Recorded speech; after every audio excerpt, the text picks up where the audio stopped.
Saturday evening to you. It is the Marlins and the Reds from Great American Ballpark in Cincinnati. Middle game of a 3-game set here at Great American Ballpark. It's been rainy for a good portion of the day. We're going to start this game in a delay.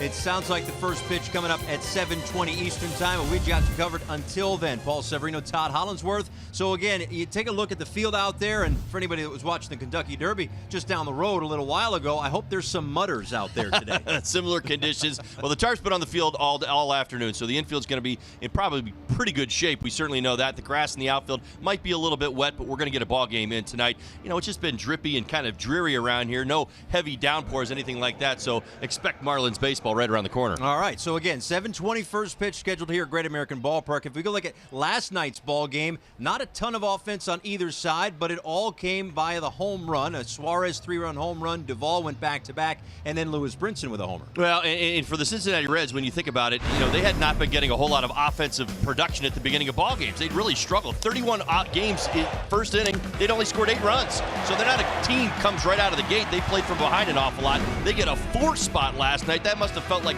10 runs to the Cincinnati Reds ball club.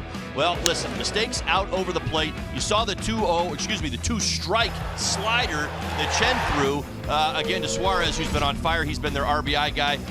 Outstanding swing right there, able to get it done. And from Brinson, great at bat. I talked about it last night during the broadcast. Great in at bat adjustment. Did a nice job there, but you'd think at this ballpark, right, that home runs are going to obviously factor into this ball game. Little did we know last night that it would be early for the most part, and that's all you would see. I think for this Marlins ball club, they're hoping to get the offense going. It really is the story around here. The pitching has been so very good, and with Caleb Smith tonight, you got to believe you're going to get another good start. Yeah, again, last night, the 4 runs in the first inning, just 4 hits for the Reds in their next 7 trips to the plate. But you mentioned Caleb Smith. This guy has been on a roll, certainly in his last 2 starts. They have been superb. Yeah, they really have. You know, the one thing that we all kind of get what attracts your eyes there, of course, we love the 138 ERA, but how about the walk, strikeout to walk ratio? 19 punch-outs, only the 1 walk. And it's such a change of fortunes because you think back to his first few starts, and yes, there was a good one in there right off the bat, but the point is this, he was walking hitters. We continue to talk about how his stuff plays in the strike zone. It's outstanding stuff. He can go at these Reds hitters, don't make mistakes when he gets ahead or he's able to get ahead and put them away like he's done so well this season with the high strikeout total. Don't make those secondary pitch mistakes out over to the plate to this Reds team, or he'll pay the price. But he's been good. Only 3 solo homers, 1 2-run homer to Christian Yelich this year. So I think he's going to be in for a good start tonight. Yeah, this pitching staff has been terrific, and you can circle back to the day that he started against the Milwaukee Brewers. We'll have those numbers for you throughout the game tonight. But first, we step aside here from Cincinnati. When we come back, Miguel Rojas and his Rojo roots here in Cincinnati. Craig Minervini has more on that when we come back to Great American Ballpark.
a good sight as the tarp being taken off the field again. First pitch scheduled for 7:20.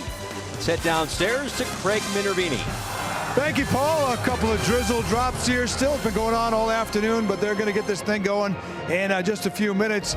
Exciting for the Marlins to be playing at Great American Ballpark. It's a good hitter's park, but exciting for a different reason for Marlins starting shortstop Miguel Rojas. You may not remember his background, but it was all with the Cincinnati Reds. He signed with the Reds back in 2006 as a free agent. He spent 7 years in the Reds minor league system, including for the Chattanooga Lookouts, as you see in that picture. So coming back here in the big leagues, as he did with the Dodgers, is a lot of fun for him.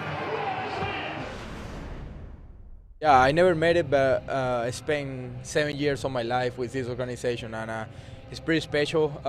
Actually, coming here as a visitor, because every time I step right here in this ballpark is a dream come true, because I always wanted to play here for the Reds, but now that I'm playing with another organization, I feel the same way. Was that frustrating? You were in the chain 7 years. A lot of baseball players go through that.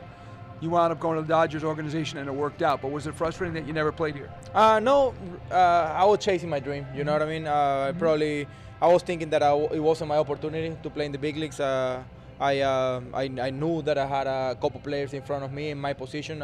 Shortstop, it was Didi Gregorius in that organization, playing in AAA when I was there. Zach Kosar, Billy Hamilton was a shortstop at the moment, and I feel like it wasn't my opportunity, and I have the opportunity to talk to the coaches over there, and they're really happy for me because they knew the potential was there. I just need an opportunity to show. So you came up with a bunch of the guys that are on the Reds. Yeah, Tucker Barnhart, Billy Hamilton, David Mesoraco. I played with all those guys in the minors, and are really cool guys, and I'm really happy that I seen all these guys right now.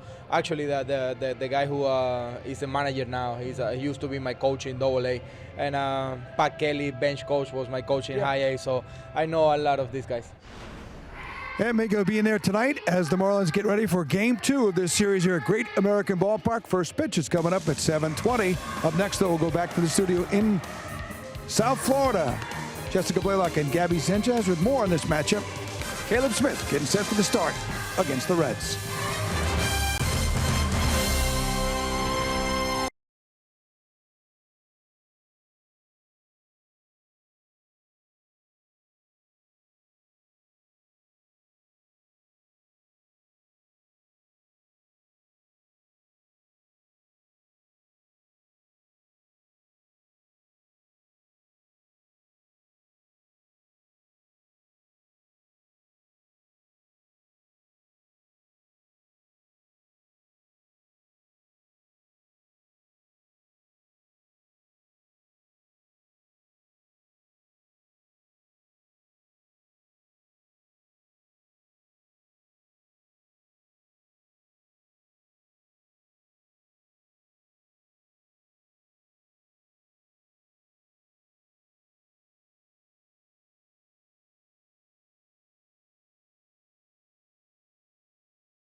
But WB Mason, the official office supply company of the Miami Marlins. By Chevrolet, see your South Florida dealer today. The Lincoln Spring Sales Event. Drive into spring in a new Lincoln. And by your local Toyota dealer, Toyota. Let's go places. Back here in Cincinnati, middle game of a 3-game set between the Marlins and the Reds. Cincinnati took the opener last night, 4-1 the final score.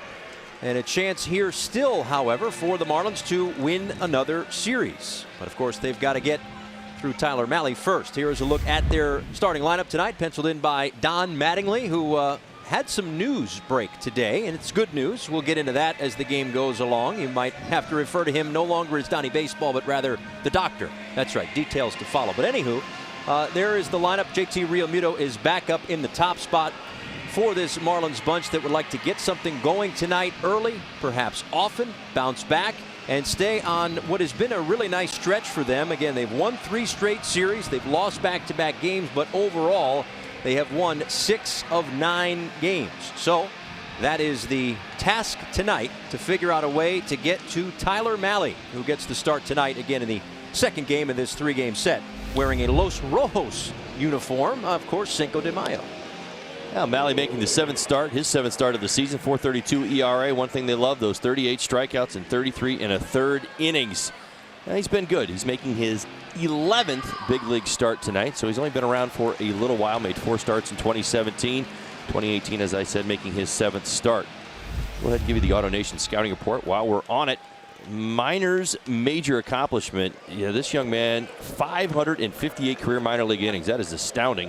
And he did a nice job. 2.85 ERA, only allowed 39 home runs in the minor leagues, 4 complete game shutouts. So this guy, he can get it done.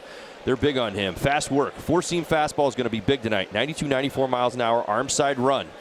33 of his 38 strikeouts have come on the fastball. So it's not your traditional fastball sets up the secondary stuff all the time when it comes to Mahle. Third time through, we'll see if the Marlins can make this happen, but just huge numbers. JT Realmuto pops this one up. Shallow center field. Going out is the shortstop Peraza, but it will be the center fielder, Scott Schebler, to make the first out of this ball game. Now, the Reds defense is brought to you by Sylvester Comprehensive Cancer Center. They're set up this way. Duvall gets the start in left, Schebler in center, Winker in right. Suarez playing third base tonight. Peraza, Jeanette back in at second base. Votto, Mesoraco for Mahle. So after Realmuto retired, here is Martin Prado. I'll finish up that last AutoNation scouting report. The third time through, hitters are hitting .536 against him. But leading up to that moment in time where he has struggled, hitters are hitting below 200 the first 2 times through the lineup. So a challenge for the Marlins tonight. Scored just the 1 run yesterday on the home run from Lewis Brinson. And all of the Reds' runs came across in the first inning. So outside of that, Wei-Yin Chen settled down. Bullpen did its job. It was just a matter of the offense not being able to get themselves back in the ball game. But Martin Prado, who was 0 for 3 last night, lofts one out in the right center field for a base hit. A good start there. Martin staying inside the fastball, as we talked about, and that's all they've seen so far from Mahle is fastballs. Things moving in the right direction.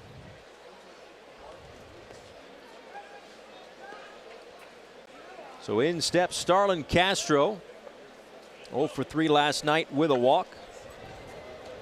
There have not been many hitless nights for this guy. 35 hits. It's in the top 10 of the National League.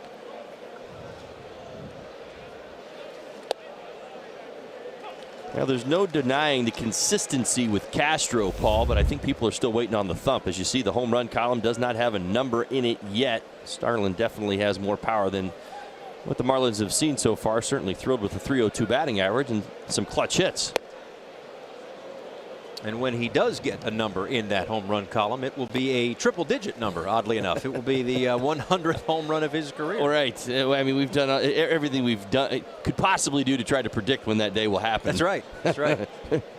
We've run out of branches. Run out of ways to set it up. It's going to happen. And when it does, you and I might have the day off. And then we're going to put all this work in, and we're going to miss the moment. Let's hope that's not the case. But he had 99 home runs, of course, earlier this season. Got up to 500 career RBIs. He actually hit his first big league home run in this ballpark. All those years with the Cubs, certainly comfortable here.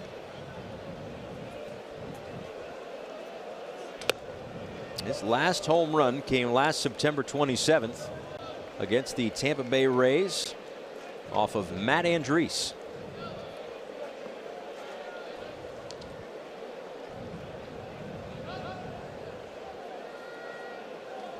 And a 2-2 pitch to Castro out toward left center field.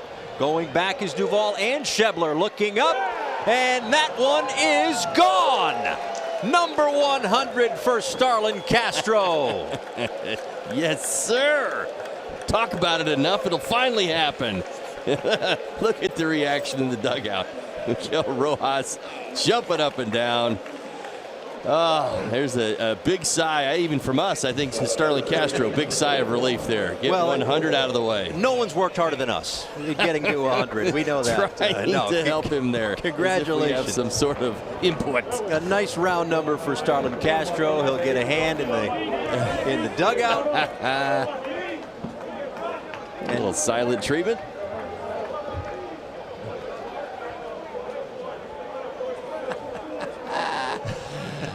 Oh, that is so good to see. Well, number 1 in this ballpark and number 100 in this ballpark.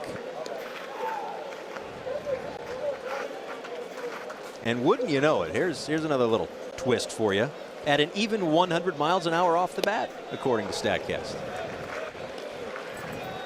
Now the congratulations come, and hopefully for Starlin now, if there was any sort of pressure weighing on him from this, and he's got a smile on his face every day, so you know that there wasn't much, but maybe they'll start to come in bunches now. Let's take a look one more time. I think I got it out fast enough. Told you how Malley likes to go about business. He challenges hitters. He goes right at him with fastballs. Pitches up and down in the zone. That at the top of the zone. Starlin right on time. Drives it out of over the left center field wall.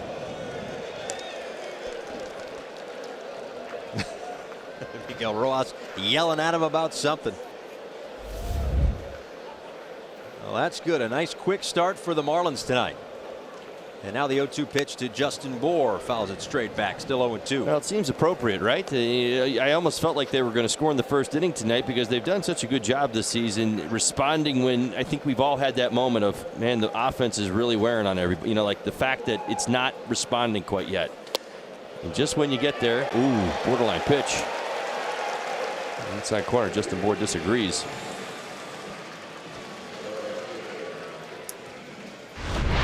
Four-seam fastball, a little tailing action back to the inside corner. Pick up his first strikeout of the night.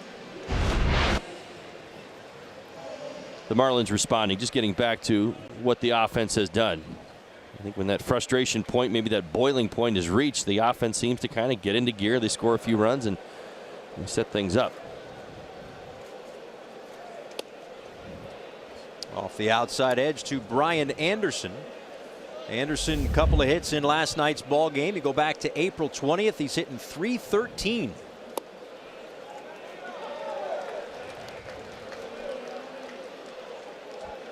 And 3 really nice at bats last night, including a line out to left. You mentioned the 2 hits.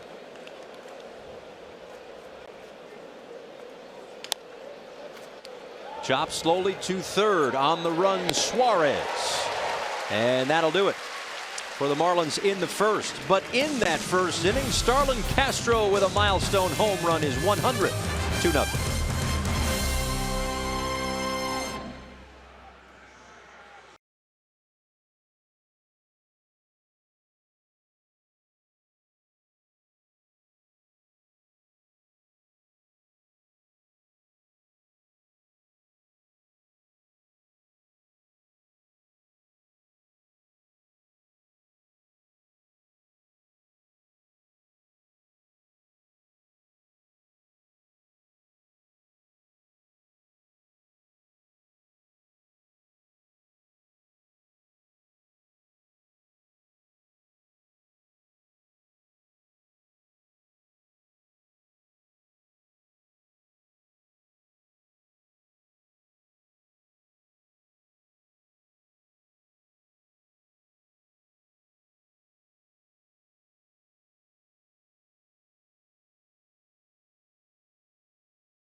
Starlin Castro with a 2-run home run to get Miami on the board in the top of the first. So now to the bottom of the first we go. And here is a look at the lineup for Jim Riggleman's Cincinnati Reds. Jesse Winker back in the starting lineup tonight.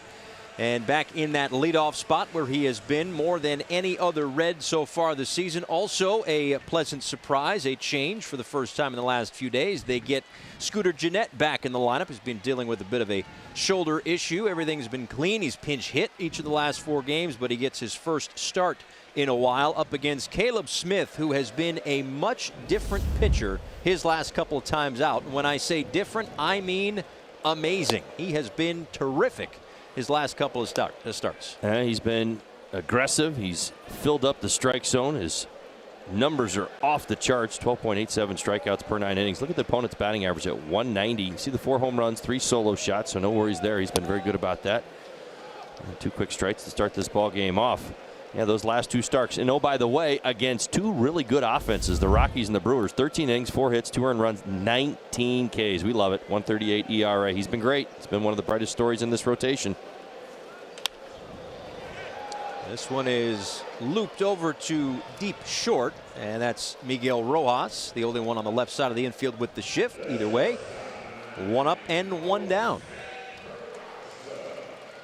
Hey, look at those first 2 starts, and there was a good one in the first actual start of the season, first 4, excuse me. Last 2 outstanding, 138 ERA, and again, the 19 strikeouts. The strikeout to walk ratio is what it's all about. What Caleb started to do was believe how his stuff plays. He is hard to pick up. He hides the ball well in his delivery. His 92 and 93 mile an hour fastball, as hitters have said already this season, feels like 95 and 96.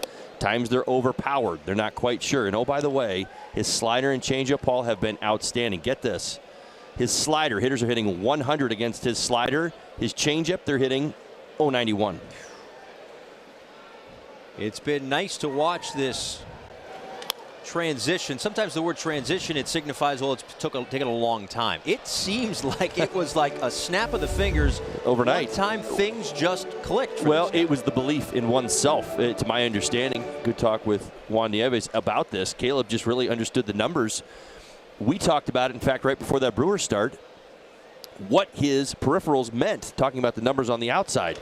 The batting average against and different things. High pop-up in the infield to the right side. Starlin Castro underneath it for out number 2. You know, just the numbers on the edges. You know, what's he doing inside the strike zone? How are hitters picking him up? I mean, listen, righties are hitting 187, lefties are hitting 200. What does that tell you? Your stuff's good. People aren't seeing the ball well out of your hand. It comes down to simply confidence, and that's what Caleb has got now. He believes in his stuff, and he's attacking the strike zone. So after the Winker pop-up, Peraza pops up, and now it's Joey Votto. 1 for 4 in last night's ball game, 2 for 13 for the Reds on their homestand. But last week's National League Player of the Week spins away from that 93 mile an hour offering from Caleb Smith.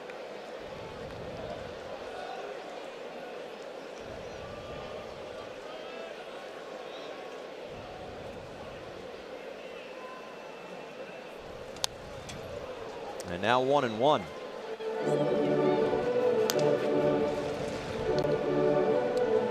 So much has been made of the patience of Joey Votto through the years and how he knows his strike zone. He's not going to go outside of his strike zone, whether it's, you know, a RBI situation with a sac fly or whatever the case may be. He is staying inside his zone.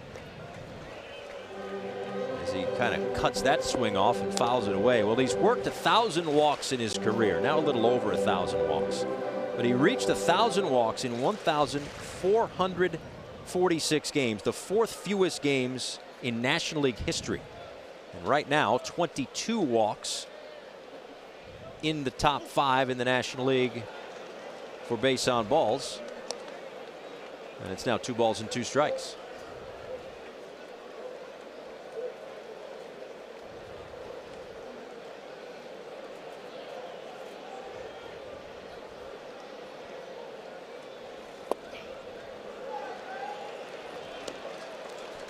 Part of being able to walk is to fight off tough pitchers' pitches. I'll tell you what, that was a good take right there on the 2-2 pitch. That slider was a tough one as it swept across the zone. He chokes up about a good 2-3 inches. He's known for doing this. he'll go even higher than that. And now out to left field, and Dietrich is back. It's over his head. He'll play it off the wall. Votto into second with a 2-out double.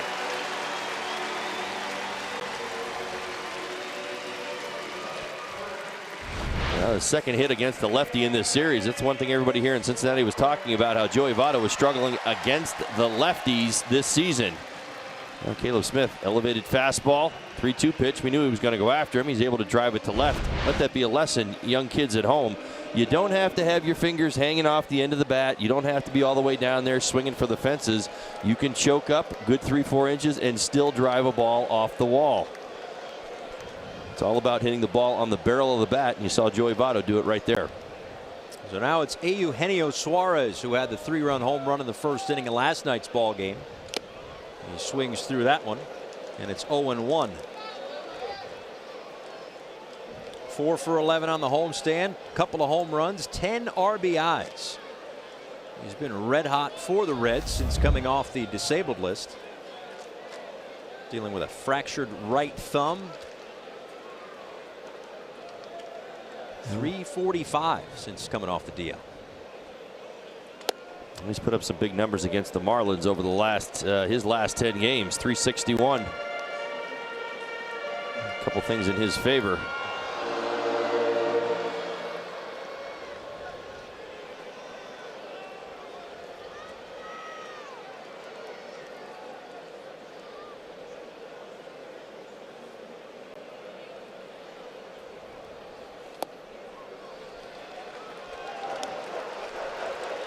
For Smith, it's been all about just pounding the strike zone. Let's not be too concerned with, whoever's name is on the back of the uniform. Go out there. You've got the good stuff.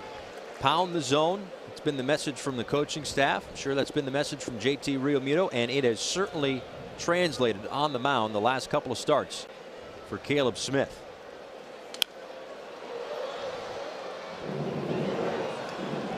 Gone right at Suarez. A couple of fastballs near the middle of the plate. A little late on that 94. Did just miss with the changeup. See if he goes back to it once again. Just barely missed on the 1-1 pitch. And 9 strikeouts in 7 innings of work against the Rockies in his last start.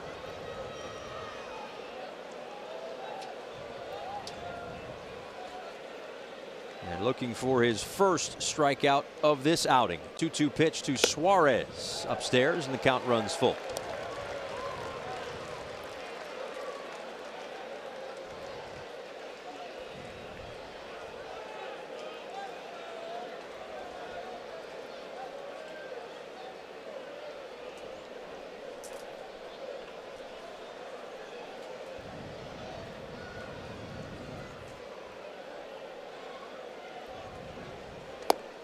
Did he go? He did. And that is the first strikeout for Smith. He leaves Votto at second. Marlins up 2-0.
ball right here. Now, we told you it was 100. That's what hitters are hitting against it. What a fantastic pitch. Now, remember last night, Chen missed on a 2-strike pitch to Suarez.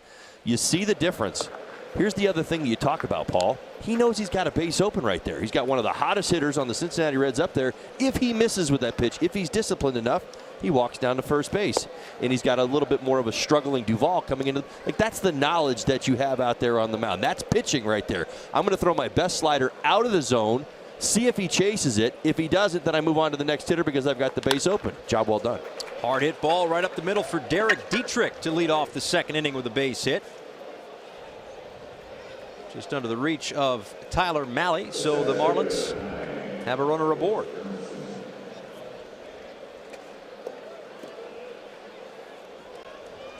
And in steps Lewis Brinson, who hit a home run to straightaway center field in last night's ball game. The only run last night for Miami. 4 homers on the season, hit 3 in Milwaukee, hit 1 here. He's a big fan of the Central right now. Loves the Central. Can't wait to see what happens when he gets to Pittsburgh and St. Louis. I'll tell you what, Brinson's approach and his swing is starting to really come around. Last night was a great example of it. He was beat on a pitch, got the exact same pitch back, a pitch later, and turned it around.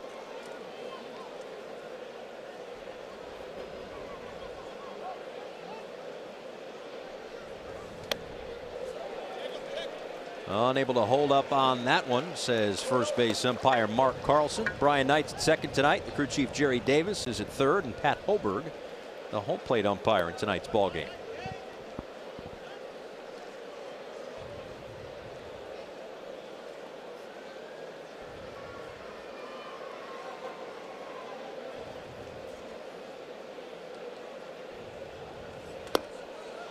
Ball and 2 strikes to Brinson. 7 strikeouts in his last start for Mahle. That was against the Minnesota Twins. Went 6 1/3, which was a career high.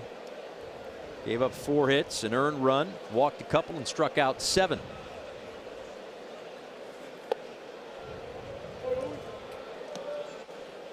And in his start prior to that against the Atlanta Braves, he had 11 strikeouts, a career high. You can see how Mahle would be hard for a hitter to pick up, no doubt about it. A little short arm action, quick to the plate.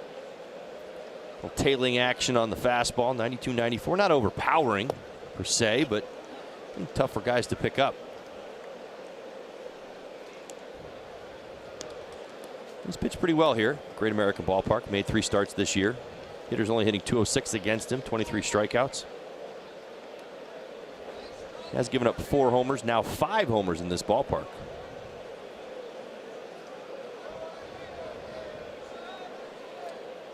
Dietrich off of first, and on 3-2, Brinson swings and misses. 1 away here in the second. Star Wars Night is returning to Marlins Park on Saturday, May 12th, when the Marlins take on the Atlanta Braves. Purchase a ticket package and receive an exclusive Star Wars Millennium Falcon hat. Fans who arrive early can also get a limited edition Star Wars Night poster while supplies last. Let's stick around after the game for a special fireworks show. Visit marlins.com/Star Wars today. And now Miguel Rojas. That's what you used to do to baseballs back in high school, isn't it? Yeah, just whack, swing and miss. Oh, yeah. Lightsaber. I was taken aback by that person who came to the ballpark wearing the Chewbacca mask, still trying to get the beverage in through the mask. That is commitment right there to both the dressing up as Star Wars and enjoying the beverage. Terrific commitment on both ends. That's right.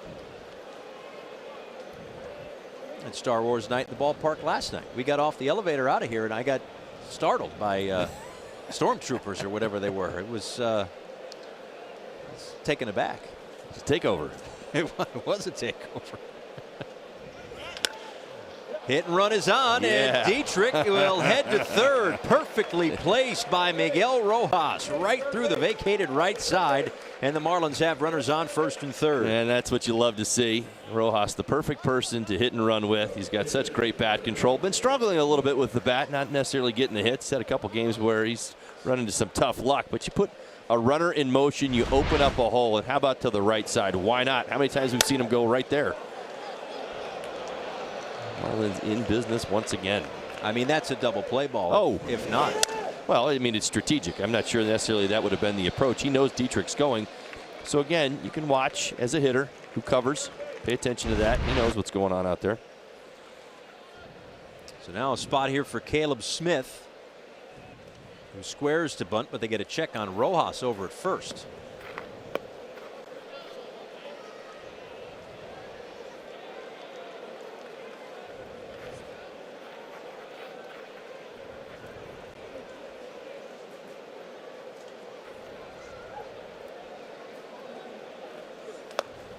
That one upstairs, a ball and no strikes.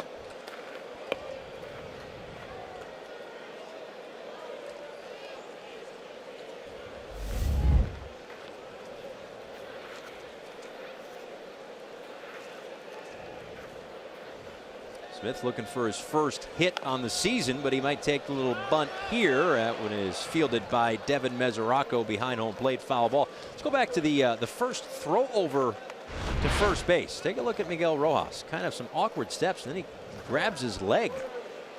Behind the left knee, kind of trying to, sort of wringing it out.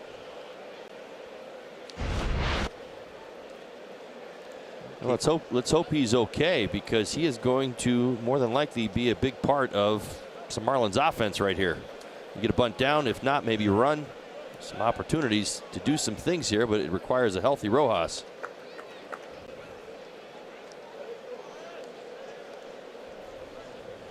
Well, they are keeping a close eye on him with Dietrich off at third. And Smith got it down, but it hit him in the box, I believe. As the Reds go through and try to get a double play out of this thing, but it's going to be a foul ball. Or is it? Wait. He's still in the batter's box. Yep. Yes. Comes back and gets him on the right shoulder. Thought so.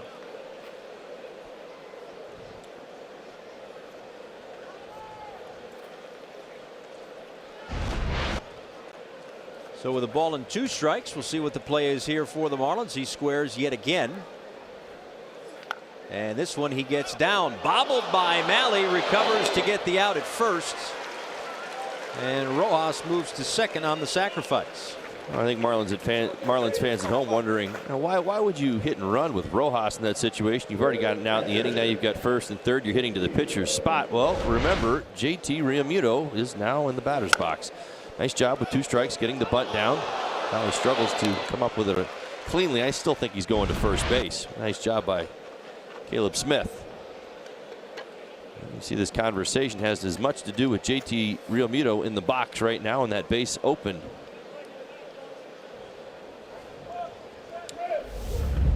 Realmuto popped out back in the first inning out towards center field on a 12-game hit streak. Extended it last night to a new career best.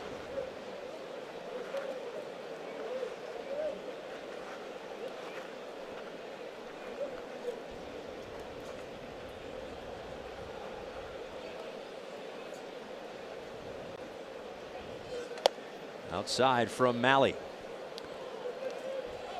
I expect Malley to be very, very careful in this situation. He's been aggressive. He is generally aggressive throughout his career, his minor league career, even at the big league level. I say that with a little hesitation. He has walked a few. That's not really how he likes to go at hitters. He has certainly been praised throughout his minor league career for being aggressive and going right at hitters, not walking hitters, and that's really what's gotten him here. And in this situation, they're going to be smart. They know JT Realmuto has been swinging a very hot bat, and they do have a base open. He came into this game with just 11 walks in 6 starts. Tapped in front of home plate. Mesoraco fields and throws out Realmuto. So the Marlins leave a couple on base here in the second, but still lead it 2-0.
right-handed pitcher for the Miami Marlins. The Marlins traded for Sandy this past winter with the St. Louis Cardinals. He becomes the Marlins' top pitching prospect, who is ranked 70th overall by Baseball America. I'm super excited to be here. I give it my 100% on everything.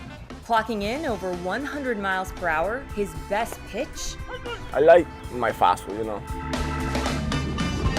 Well, there's a lot of reason to like that fastball. We can certainly tell you that. It's a 2-0 lead for the Marlins as we go to the bottom of the second inning. Miguel Rojas still out there after, I don't know, a little bump, a little bruise. Not sure what it was. Tweak, whatever you want to call it. But anyway, still out there. It looks none the worse for the wear as Caleb Smith back out for the second inning. Adam Duvall, Scooter Gennett, and Scott Schebler due up. First pitch swinging for Duvall is going to find the seats down the right field side. 0-1.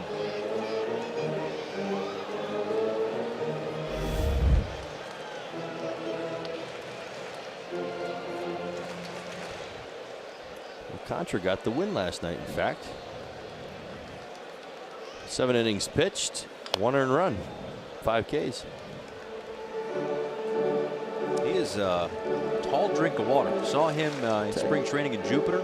He could bring it too. You don't say this about many guys who throw as hard as he does, you know, talking about 90, 98, 99, 100 miles an hour consistently, especially in the starting rotation. He does. How about this? With movement. Yeah. Yay. Duvall smacks one down the left field line, and that one is foul.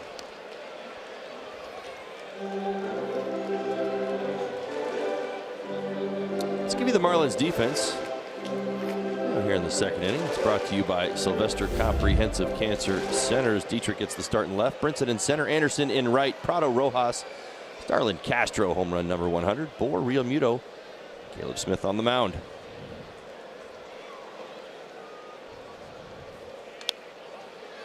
Duvall fouls it back, still 0-2. Duvall had the solo home run after the 3-run home run by Suarez in the first inning of last night's ball game. So far in this homestand, that one hit and a 1 for 12.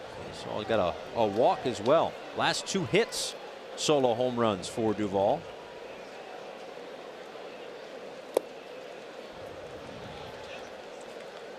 And he struggled against lefties. I know he hit the home run last night. Still hitting under 200. Part of why the Cincinnati Reds are 2-4 against lefties despite the win last night. Beyond the homestand, he is hitting 194 in his last 17 games. There's a called strike 3. Second strikeout of the night for Caleb Smith.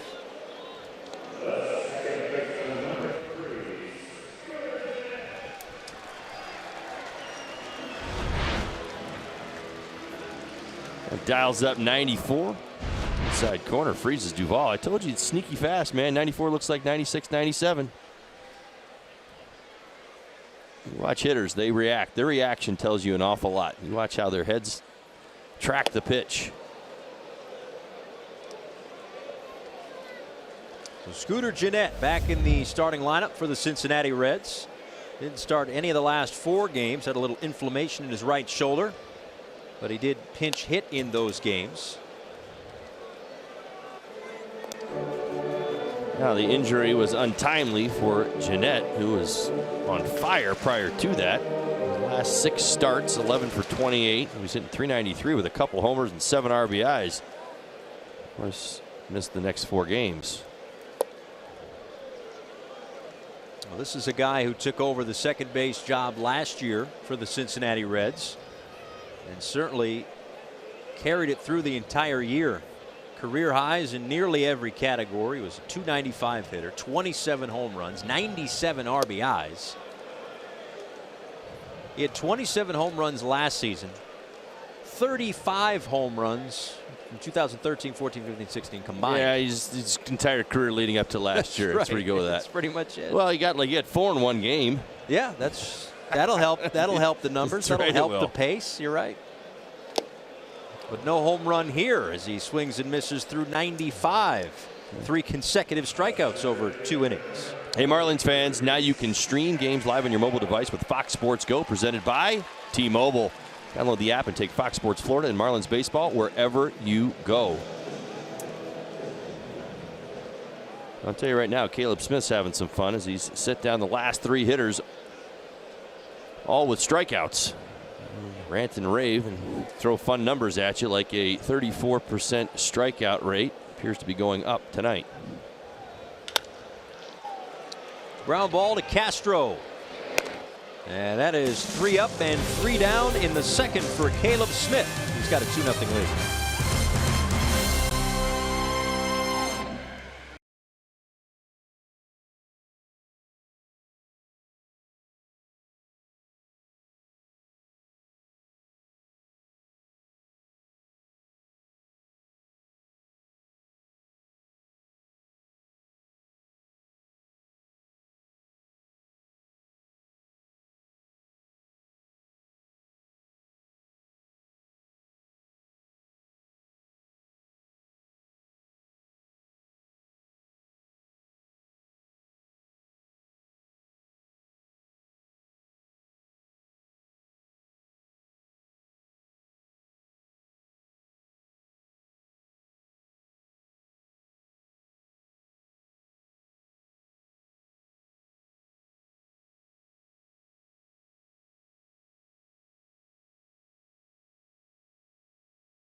The telecast is presented by Authority of the Miami Marlins and may not be reproduced or retransmitted in any form, and the accounts and descriptions of this game may not be disseminated without the express written consent of the Miami Marlins. Paul Severino, Todd Hollinsworth back with you as we go to the top of the 3rd inning. Martin Prado, Starlin Castro, and Justin Bohr against Tyler Mahle here in the 3rd. Prado singled back in the 1st inning, came around to score on the Castro home run.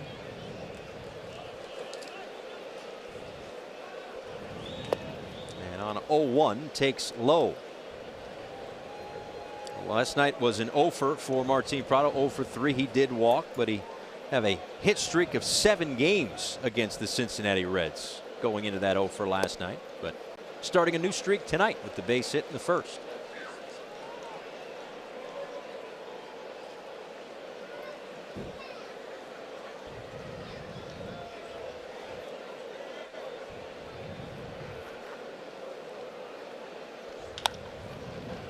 On the ground to short. That's Peraza.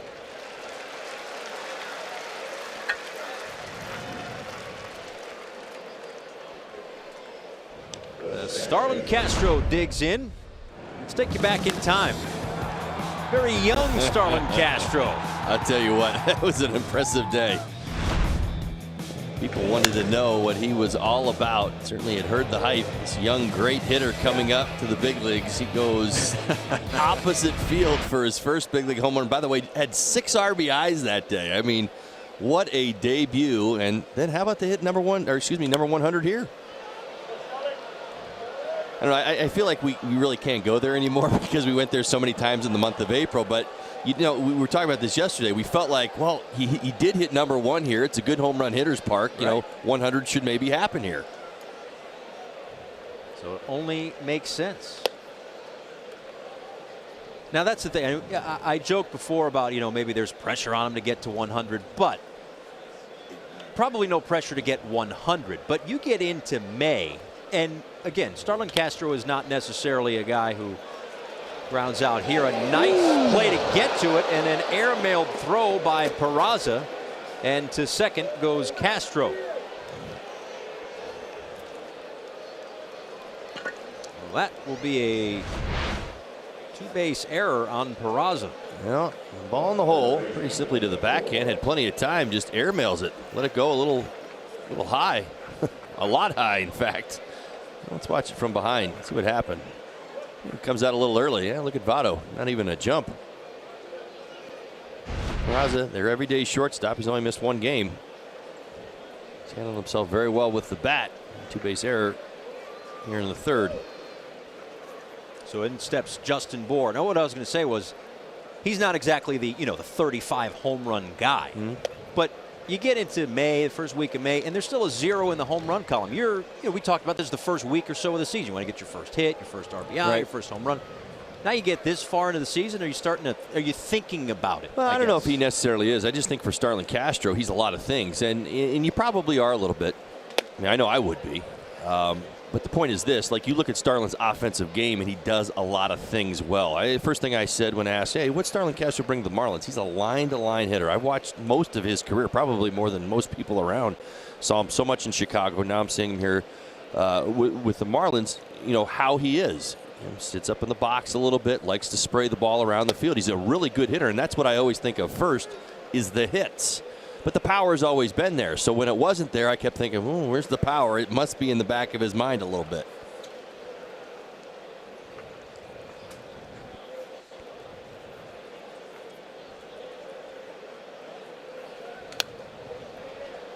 Bour fouls the 2-1 back, even up the count, 2 balls and 2 strikes. Bour went down looking back in the first inning. One of 2 strikeouts tonight for Tyler Mahle.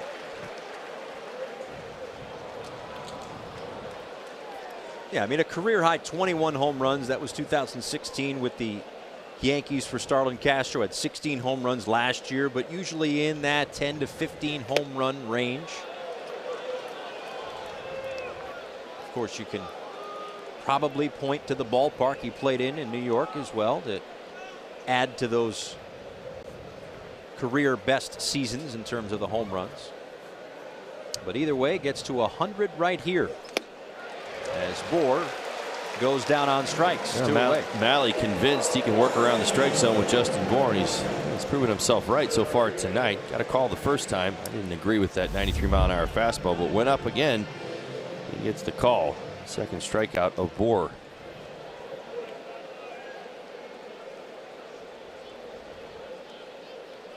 And now Brian Anderson with a runner in scoring position and 2 outs. Grounded out to Suarez to end the first.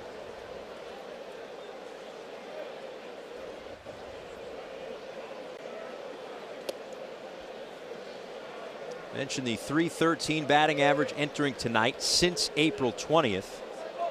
A home run, 6 RBIs in 13 games for Brian Anderson. If you look at major league rookies, he's first in hits, second in walks, tied for second in runs and RBIs.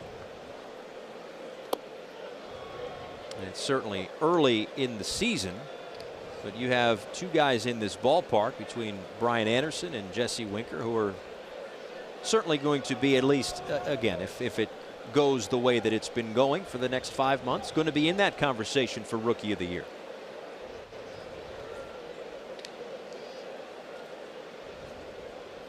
Two and 0.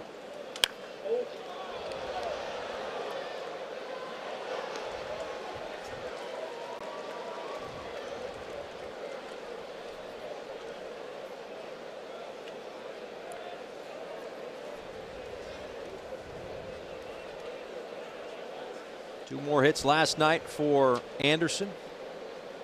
A couple of singles. Well, this is his favorite situation so far on the year. Runner in scoring position, hitting well above 350. They get a check on Castro, and he is picked off the second base. Jeanette snuck in there. Mahle delivered the throw, and the Reds are out of the inning.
lead for the Marlins thanks to a Starlin Castro 2-run home run back in the first. Caleb Smith, 3 strikeouts through the first 2 innings of work. He's got Devin Mesoraco, Tyler Mahle, and then the top of the order, Jesse Winker. 8-9-1 due up against Cincinnati here in the 3rd inning. Mesoraco in the starting lineup tonight. Did not get the start last night. It was Tucker Barnhart. Mesoraco 1 for 5 with an RBI double on this homestand. Pops this one up behind home plate. That'll reach the seats. Last start came on Wednesday. Drove in a run with an RBI double, hitting 304 over his last 10 ball games. At one time, Mesoraco was the catcher of the future here in Cincinnati. And a couple of seasons ago, they thought so highly of him that they inked him to a long-term deal. Then Barnhart came along. That's right. Well, Mesoraco dealt with some injuries. I believe it was his hips. Well, you know where he's from, right? I do. That's why I know him so well. Puxatawny. That's right. And it, unfortunately for him, has been like Groundhog Day the last few years. With the injuries, right? Yeah. That's right. More on that in just a second. But first, Marlins fans, on select games this season, one lucky fan will be awarded a car during the middle of the 8th inning. With the Marlins Year of the Fan Sweepstakes presented by AutoNation, Marlins fans are automatically entered to win when your digital ticket is scanned on eligible dates. For official rules, visit marlins.com/Y of sweepstakes today.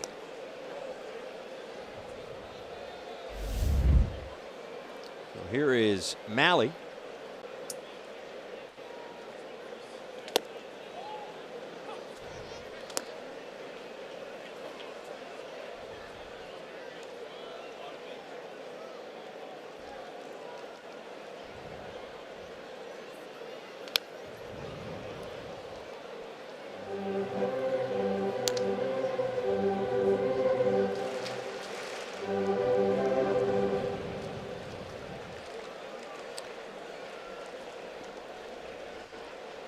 Ball and 2 strikes to Mahle.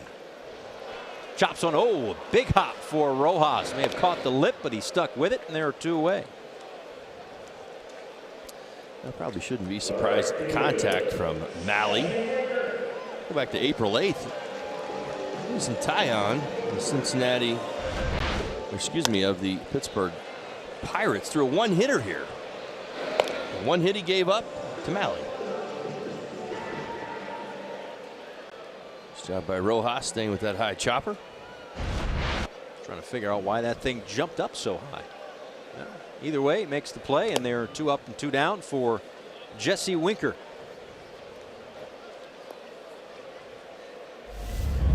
Mentioned the terrific rookie numbers for Brian Anderson. How about Winker on the other side, leading National League rookies in hitting in multi-hit games in which he is tied. Walks, on base percentage. So he's reached in 20 consecutive games. Right. He had 1 shot last night. Right. Still got on. Well, it's because I think he's 4 for his last 4 pinch hitting as well. Right. It's not like he's starting every day. So Winker's done a very, very nice job. 2012 first-round pick for the Reds. And this one is flown out to center field. Lewis Brinson. Back-to-back 3 up, 3 down innings for Caleb Smith. 2-0.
Brinson due up against Tyler Malley. It's a 2-0 lead for the Marlins. Starlin Castro, his 100th career home run, came back in the first inning.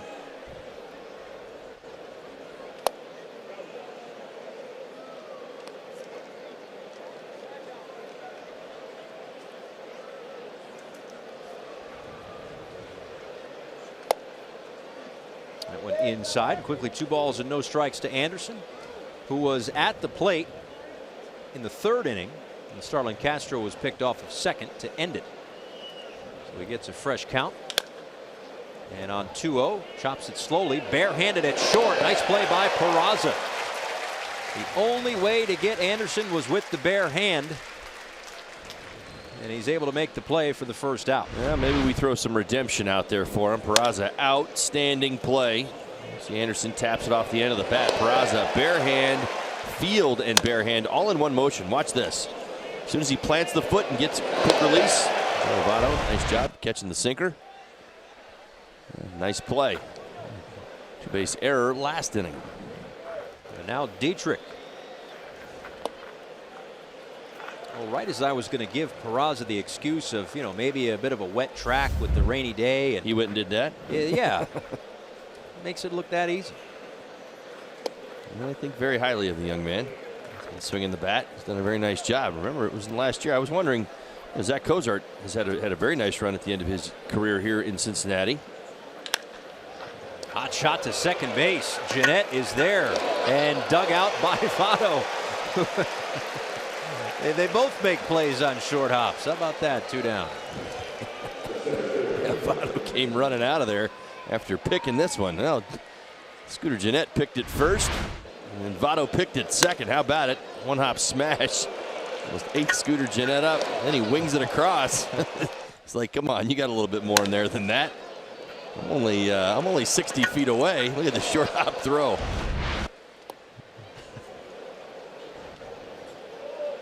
I played first base in high school. I know we love talking about that. But anytime there was one of those plays where you had all day to make the play, I would scream to the second baseman, "You've got time," because that's the last thing you want is you guys out by 42 feet and then you end up spiking the throw or whatever it was. But something tells me Joey Votto's a bit better defensively than I was. That's why he's got a Gold Glove. Yeah, and I don't.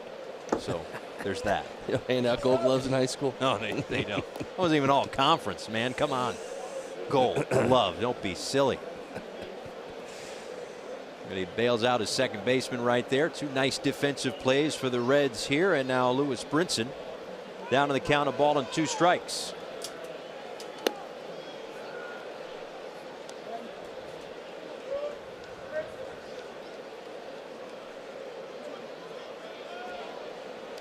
He's given up 4 hits, 2 in the first, 2 in the second. Brinson will see another.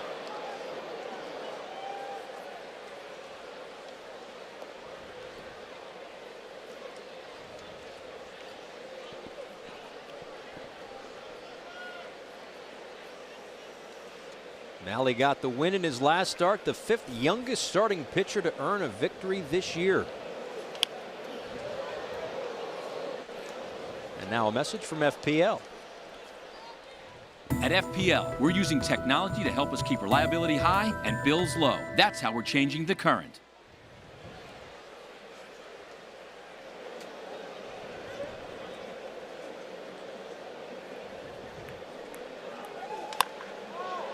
Pokes this one out to right field, and Winker is able to track that one down. 3 nice defensive plays by the Reds. Takeaway hits from the Marlins.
the ballpark, which is known, of course, as the Queen City, but did you know it also used to be named Porkopolis?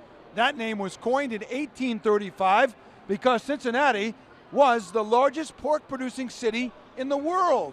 Many settlers here after the Revolutionary War brought their cattle and hogs here, and there were 26 pork-producing plants right here off the Ohio River. And oh, by the way, let me tell you something. This pork, outstanding. Just don't forget your napkin. It is delicious, absolutely. Take his word for it. Peraza lays down the bunt and will reach here to lead off the fourth. Yeah, it's a perfect bunt when you've got your pitcher and your first baseman going for it. That's really what ends up happening there. It's hard off the bat, and I can see why Justin Bohr kind of comes flying in. But again, it turned into a Caleb Smith or bust play, and Caleb not able to come up with the baseball. So a bunt single to start it, and now a runner on for Joey Votto. He lofts one down the left field line, but that will hook into the seats. Slice into the seats. It's been very interesting. You know, yesterday we've obviously had some rain. Batting practice has been on and off. Today, nobody took batting practice. Yesterday, the Reds got to take batting practice, but you and I were here early. We were watching Joey Votto, and of course, whenever Joey Votto was out doing early work, I think anybody stops to pay attention, right? He was doing a little flip drill, but I think it's so interesting because we've seen it in his approach the entire series, staying inside the baseball. This is exactly what he was doing. This isn't his two-strike approach right now. This is his all-pitch approach. And he was taking flips. Somebody was throwing flips to him right out in front. And I kept telling you, boy, that guy, he needs to get out of the way. He wasn't behind an L screen or anything, right? There it is. Here's the deal. You want to throw flips to a big league hitter taking full swings doing this. But what's impressive is what we're seeing, right? Staying inside the baseball. Where did his first double go tonight? Other way. To left field, right? He knew there was going to be a couple of lefties. That's what he has done. He's got a double to right center and a double to left.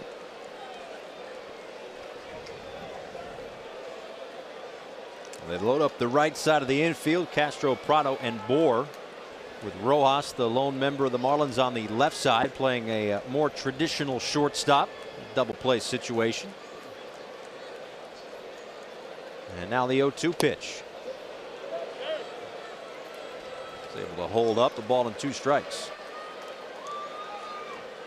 I mean, wouldn't you agree there's an intensity to every one of his at-bats? Like even his takes? Every pitch. Right? He just, again, we talked about this last night. Like, how could you live your life like this? Every at-bat, every day.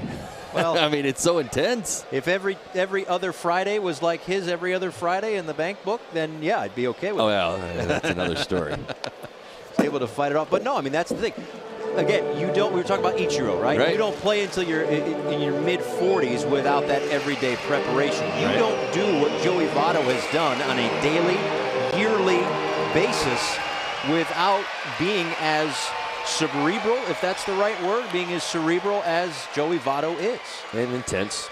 I think you see the intensity in his at-bats and the pitches in the work ethic. I mean, it all speaks volumes to his Hall of Fame career. I mean, look how he battles every pitch. I mean, there's no denying the work that goes into what you see in every moment. He's in the batter's box. This is thought out. It's deliberate. It's his approach, and it works. He's led the National League in on-base percentage 6 times, walks 5 times, OPS twice, but he grounds to Prado, and that will be a double play. Yeah, beautifully positioned by the Marlins. Outstanding. You see how they set themselves up. One hopper, right side, quick turn, back across. Well done. Adam played perfectly. About 3-4 years ago, that would have been a base hit in first and third. You get a first baseman holding on a runner at first, that hole would have been wide open. Now it's Eugenio Suarez, who struck out to end the first inning. Takes low. One of 4 strikeouts tonight for Caleb Smith.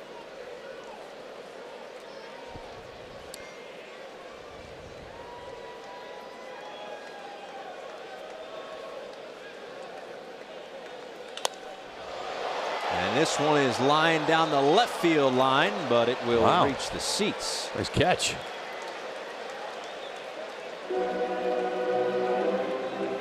Got it. Take another look at this fan. He came prepared, right? Where's the glove? Right there. Had it the whole time. There you go. It's cool with it. Look at that. No big deal. Yeah, you play it cool. Absolutely. Hey, man, that's a big moment. He'll tell that, if that's his son, who I'm assuming sitting next to him, he probably knows him. Tell him that the rest of his life. Absolutely. Gentleman next to me caught this ball off the bat of Suarez, just rocketed.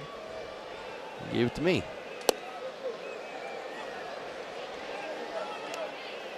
It's the inside edge. 2 balls and 2 strikes.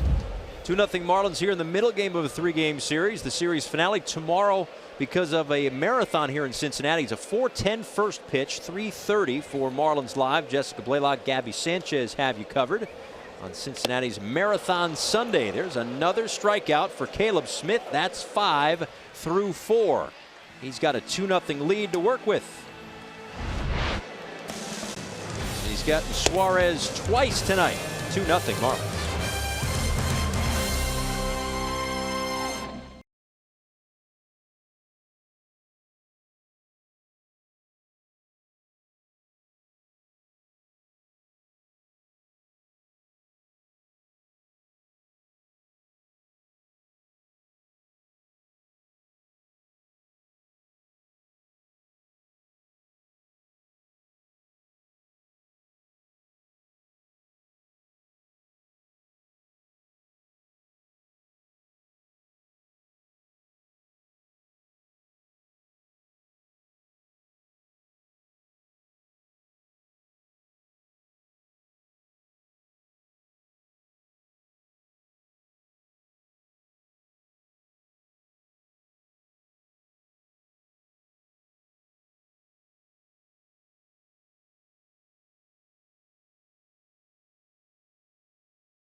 Back here to Great American Ballpark as we move to the top of the 5th inning. Miguel Rojas is standing in. This is a very special series for him. Anytime he comes to Great American Ballpark, he actually came up in the Reds system. He was here for 7 years, but never got to the big leagues, signing originally out of Venezuela as a free agent in 2006. And he left for the Dodgers organization as a minor league free agent. But he played with many of these Reds, Hamilton, Barnhart, just to name a few coming up. He said his dream was always to play at Great American Ballpark. And he was very proud when he came back. He said, I'll never forget that first game, guys, 2014 as a Dodger, because he looked across and thinking how proud some of his guys were that Miguel finally made it to the major leagues, albeit with another team. There's a shot of him with the Chattanooga, that's the Mudcats, I beg your pardon. There's the Carolina Mudcats, and there's the Chattanooga Lookouts team, and he made it up to Louisville, the AAA level, but never higher as a Red. Thank you, Craig. He takes low and away, a ball and 2 strikes. And again, that's kind of how it is. Just because he didn't make it to the major leagues with the Reds doesn't mean he's not a big league player. He was talking about it before the game with Craig, about just the opportunities that were in that particular situation that he was in at the time. He floats this one out to Jeanette at second for the first out. Yeah, you've got 2 sets of emotions probably at work. I know that when I left the Dodger organization after a long, lengthy stay through the minor league system, obviously at the major league level as well, 6 years there, you have a fond appreciation, very grateful, a humble attitude about how they gave you your first opportunity. But at the same time, you're like, and you let me go. Payback's a-coming. That's right. Try to elevate your game just a little bit. Well, look at Lewis Brinson. Absolutely. 3 home runs in that series against the Brewers. It's the way it works. You do. Just have that heightened attention to detail.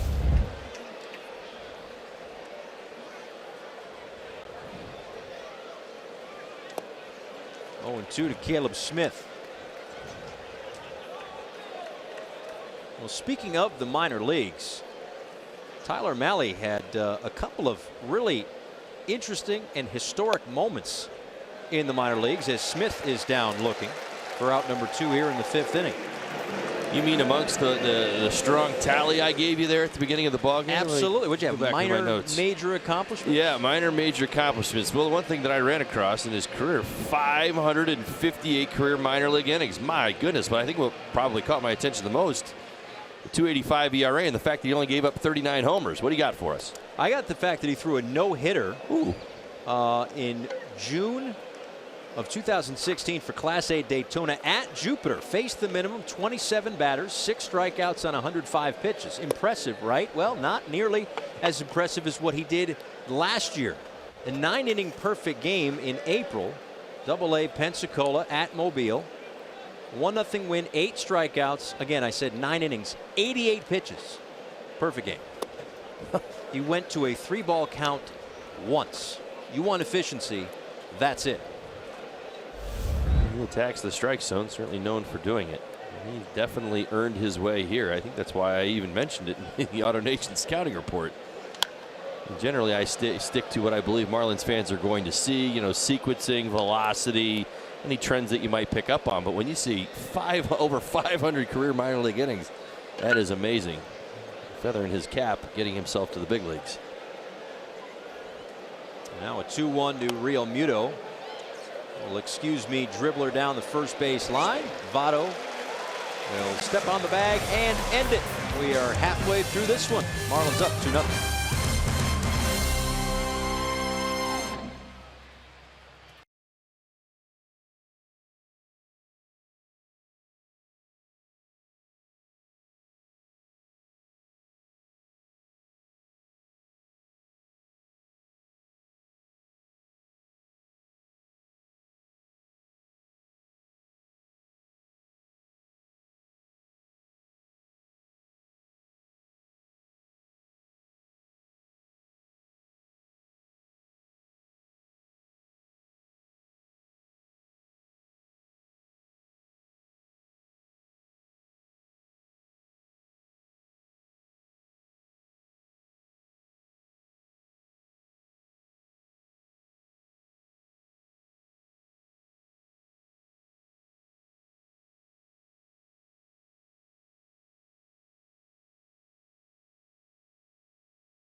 Big story. In fact, there were 2 big stories last night. Not only did Albert Pujols kind of flick this one out to right field, it settles in for his 3,000th hit. But there was also a no-hitter in Mexico last night. But we'll start here with Albert Pujols. It's part of our Toyota Inside Look. 3,000 hits and a combined no-hitter. There's also a no-hitter and his 600th home run. He's always had to share the spotlight. What's going on here? 500th home run, 3,000th hit back in 2007. A couple of Hall of Famers, Frank Thomas, Craig Biggio. Tom Seaver, 300 wins, 3,000 hits for Rod Carew in '85. Saw Nolan Ryan, one of his 7 no-hitters out there. But, yeah, a nice night for some West Coast baseball. Well, Albert Pujols, one of the few players that I can proudly say I competed against. There's not too many guys left. Remember Albert's first years in St. Louis, of course, 3 MVPs and just an absolute incredible run with the Cardinals. He's been good with the Angels, but I don't think anybody's surprised that he's gotten to the number 3,000. I guess I remember early on, most people probably don't even remember this, but I mean, clearly he projects as a first baseman, but the Cardinals are trying to get his batting lineup. They were tucking him out in left field for a little while early in his career. That's right. That's right. Pretty amazing stuff. Yeah, he has had a terrific run. As Adam Duvall has had to count 2 balls and 1 strike. Duvall, Jeanette, and Schebler for the Reds, down 2-0 here in the bottom of the 5th inning against Caleb Smith and the Marlins. And I think that there is certainly going to be the group of baseball fans that look at Albert Pujols' career and see, they're going to look at the St. Louis years and they're going to look at the Angels years, and they're not going to be equal. And part of that is, again, we talked about Joey Votto last night being a victim of his own consistency. Pujols was so good in St. Louis. He's a first ballot Hall of Famer in my mind, right. And I don't have a vote. But you can't keep that up for 20 years, well, or you'd have 1,200 home runs and 6,000 hits. He will be. I mean, listen, he'll still be a first ballot Hall of Famer. There's no doubt about that. Backhanded at third by Prado, and off the bag was Bohr. A throw from Prado took Bohr off the bag toward the home plate side, and Duvall will reach on an error. So there was the 3,000th hit, and then there was the series in Mexico between the Dodgers and the Padres in Monterrey. And how about Walker Buehler? Remember way back, like 2 weeks ago, when he made his major league debut against these Marlins? Well, now he's out there throwing no-hitters, along with Tony Cingrani, and a combined no-hitter for the Dodgers last night as they were able to shut down the San Diego Padres. And that's really cool, too, because obviously as Major League Baseball is trying to spread even more globally. A couple of weeks ago, there was the series in Puerto Rico, and now this one in Mexico. Next year, they open up in Tokyo. They've done this in the past, but it's pretty cool. You got 3 games in Mexico. One of them's a no-hitter. How about that? It's fantastic. And I know for the Dodgers, and certainly Buehler, I remember our discussions when we were in Los Angeles that this guy's stuff's pretty good. Kind of ranting and raving about him, and maybe he'll hang around for a little while. Maybe now, yeah. It's gonna be well, no, I mean, even at the time, we were saying very much the same thing. There was, what, the doubleheader on Saturday, the right? idea was, was he going to earn his keep? And, they want to watch his innings, and he had a no-hitter in him. Yeah. He went the first 6. Cingrani a clean 7th, Garcia the 8th, Liberatore the 9th, and a combined no-hitter for the Dodgers last night. Tell you what, though, the Padres strike out a ton. My goodness. There was 13 punch-outs in that ball game last night. 5 strikeouts in this one for Caleb Smith. He's going to try to work around the error for Prado. This is outside to Jeanette. Just the 15th error this season by the Marlins. As Bryce loosens in the Reds bullpen with Malley due up in 4 spots. Now that a possibility. Also remember key number 3, that 3rd time through, just staggering numbers for Malley as he has struggled mightily as the lineup's turned over.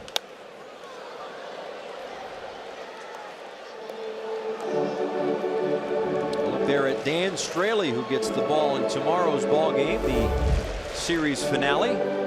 14-8 with the Reds in 2016. So a bit of a homecoming for him. Again, a special start time on a Sunday marathon here in Cincinnati. So a 4:10 first pitch. Coverage starts with Marlins Live pregame show at 3:30.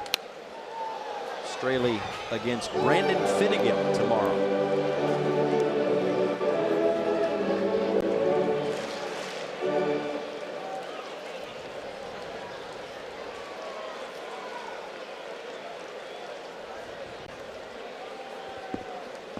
The other thing about Malley to keep in mind, I'm sure the Reds know it. If I know it, the Reds know it. Innings 1 through 4 in his 6 starts, a 1.50 ERA. 5th inning on, 11.57 ERA. Now it's all connected with the 3rd time through the order, I'm sure. But we'll see how much is left in the tank and how much they allow him to continue to pitch.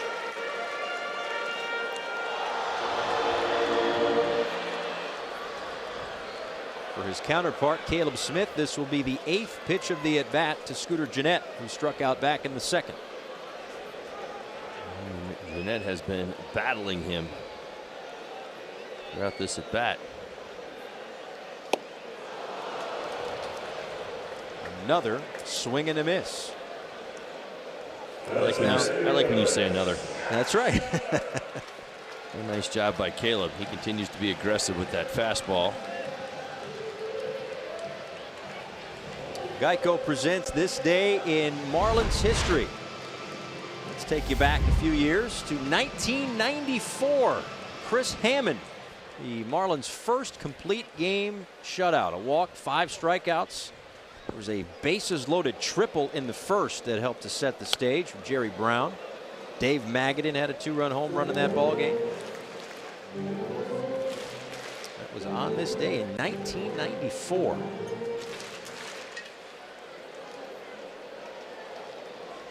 I don't know how many Marlins were born in 94. That was a few. Probably a few. A while ago. Shipler grounded out to second his first time up.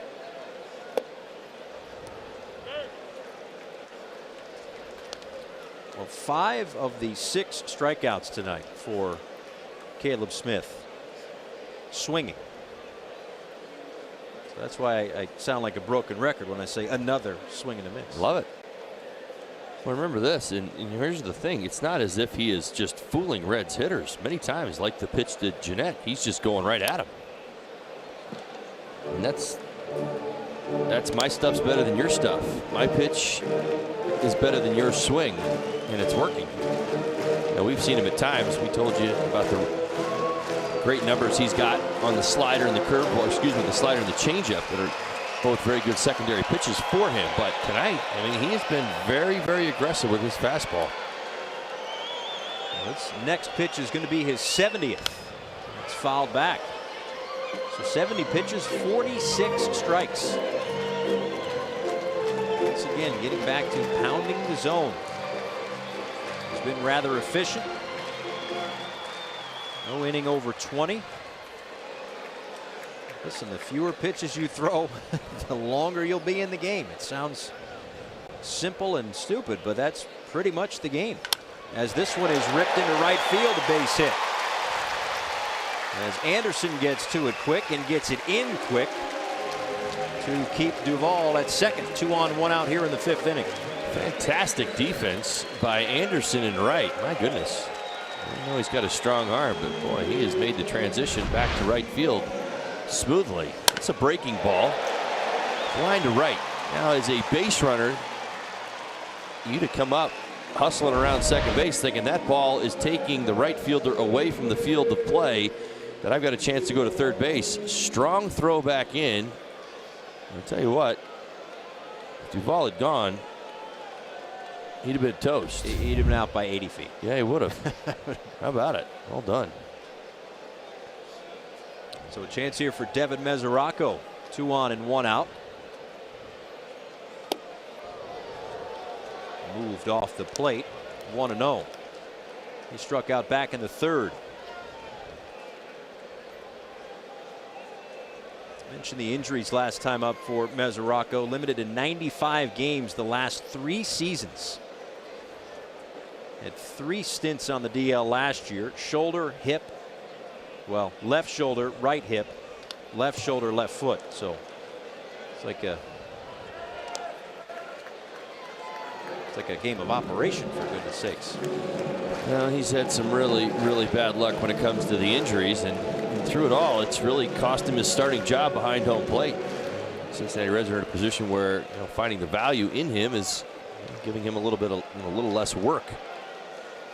Barnhart does the majority of the catching in Cincinnati now.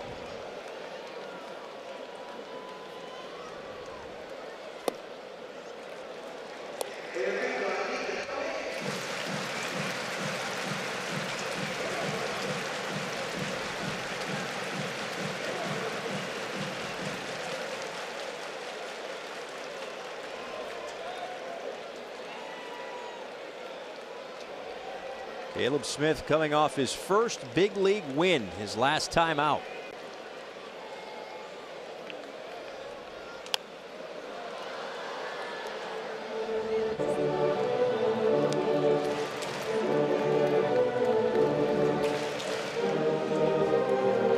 interesting note put together by the Marlins PR staff today about how Caleb Smith has been logging the strikeouts like crazy as of late. Again, 10 and 9 in his last 2 starts. Looking to become just the 3rd pitcher in Marlins history to record 9 or more strikeouts in 3 consecutive starts. He has 6 to this point. Billy Hatcher has to scoot out of the way. Still 2-2 to Mesoraco. And Jose Fernandez, 4 consecutive starts with 9 or more strikeouts back in May of 2016. Jesus Sanchez, 3 straight back in September of 1998.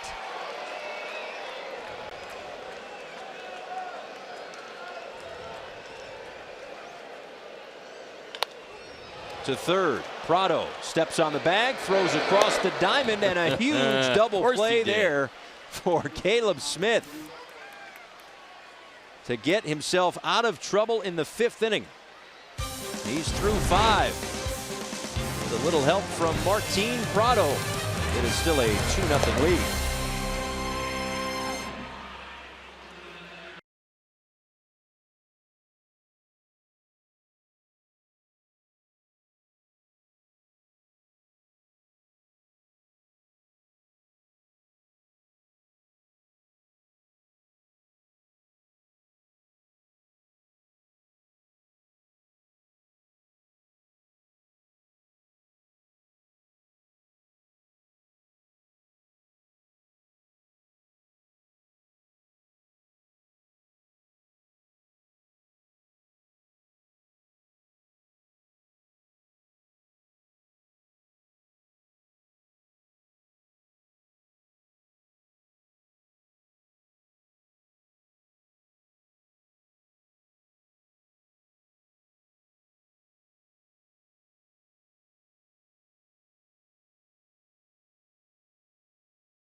As the Reds a little ways to go in their division right now, entering play 11 games back of first place St. Louis at the start of play today. Also down 2-0 on the scoreboard to the Marlins.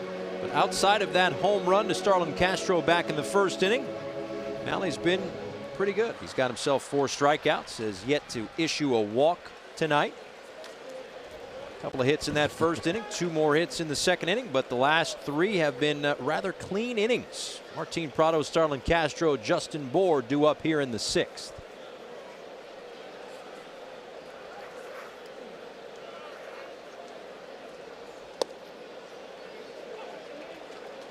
I mentioned the 3rd time through, might as well throw the numbers out. Hitters are 15 for 28 against Mally with 5 homers and 3 doubles. I would imagine this leash will be short. He gets himself in any trouble. His next pitch will be his 80th. And it's upstairs. He's been in this range plenty. In fact, his fewest number of pitches in any start, 73, but then it was 86. There's been 100, a couple in the 90s. As Prado skies this one out to center field. It will be Schebler in right center for the 1st out. So when you look at those numbers, and I'm sure every pitcher is different, when you look at the numbers of how 3rd time through it jumps by, 450 points, whatever the number is. Is that fatigue? Is that pitch repertoire that's not enough to get guys out a third time? What do you think it is? Well, it could be a combination of a few things without diving too much into, Malley's history. I mean, he's only made 11 starts at the major league level, this being the 11th. The idea behind that is I'm sure there's a blow-up game in there where he got hit hard and there was a lot of damage. I would also run to the fact of the way that he kind of sequences. Look at and maybe this is the byproduct of it. I talked about how much he uses his fastball. You give a lineup a third look, you've got to have good secondary stuff.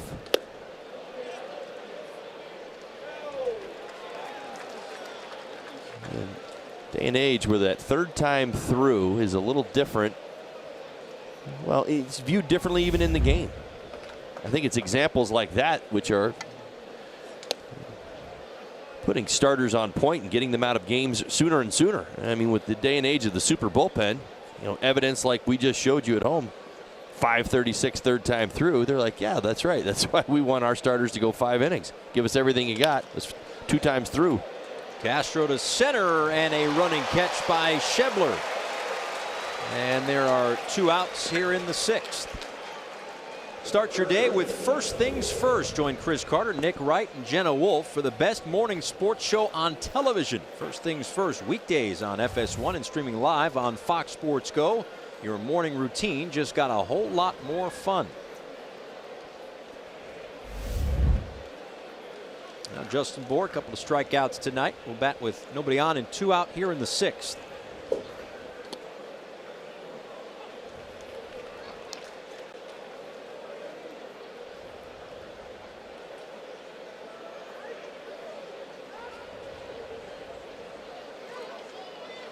It's like Joey Votto, the only infielder playing on the dirt. Even he's only a foot from the outfield grass. Peraza is doing some landscaping out there, I suppose.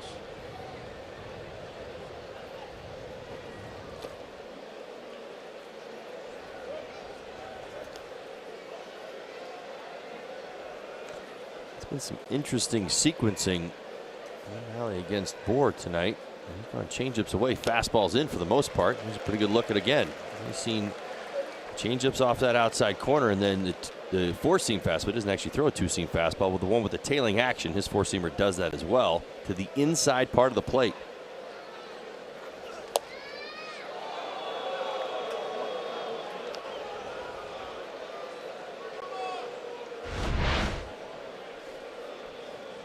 Just missed at the bottom of the zone. Coming into tonight's ball game, 33 of the 38 punchouts he has had this season have come on the fastball. This one not a strikeout. Struck out to center field though, and that one is gone.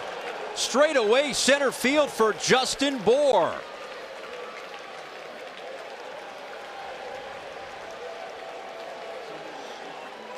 My, oh my, this was an absolute rocket off the bat of JB. I'll tell you, I think he'd admit to some ownership. Malley had really worked him hard tonight. Just misses the borderline fastball, 96 miles an hour down. Knows he's going to come back at him one more time and makes him pay. Well done. Good in-game adjustment for the big guy. That was loud. Did you notice how the crowd just kind of got a little silent right there? Did you feel that? I did. It's pretty sweet. All the runs in this series have been scored on home runs. The 3-run home run by Suarez last night, followed by the Duvall solo home run. Brinson had one in a 4-1 Reds win. Tonight, a 2-run shot by Castro, and that solo home run by Justin Bour. And the Marlins have a 3-0 lead. Well, now 6 home runs, third time through. As Anderson flies out to right field. Through 5.5 here in Cincinnati. Justin Bour with his 6th home run of the season. Tops on the team with an absolute laser out to center field, and he knew it. 3-0 Miami.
Justin Bohr. But back to Smith. He has been dominant yet again tonight.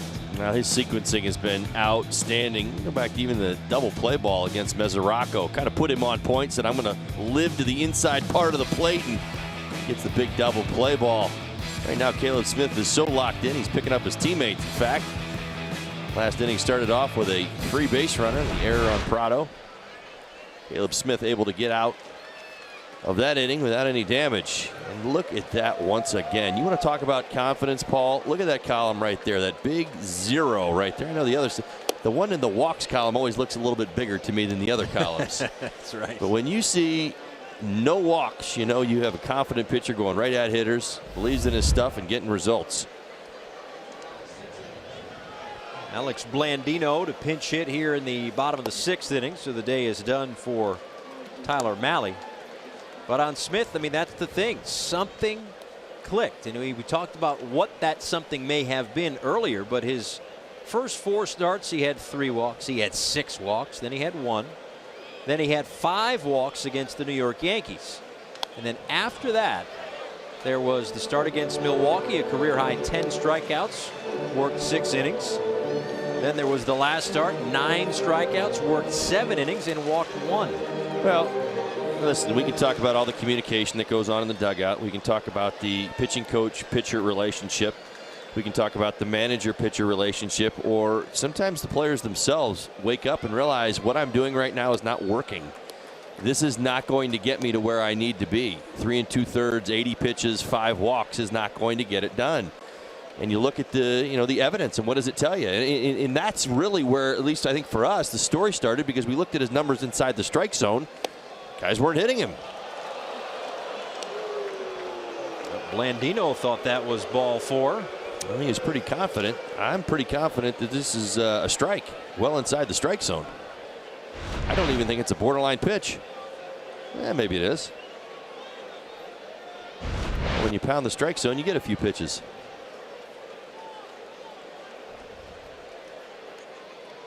Now a payoff pitch coming to Blandino. Same spot, and he thought it was ball 5. Instead, it's strike 3. 7th strikeout for Blandino. Yeah, that's a pretty good example. It's a pretty good spot for Smith. We talked about where Caleb's been with the strike zone, gets the 1 call and goes right back to the same spot. If you're a rookie and you flip your bat to the side on the 3-1 pitch and you don't think you got the call, and you get back in and he makes the same pitch again, you think he's going to call it a ball? Plate might be wider. Good luck with that. So 7 strikeouts for Caleb Smith, and back to the top of the order for Jesse Winker.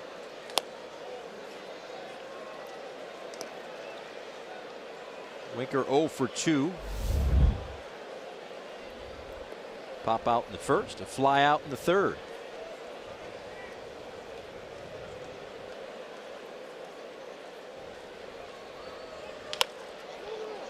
And it hugs the line, but it's foul.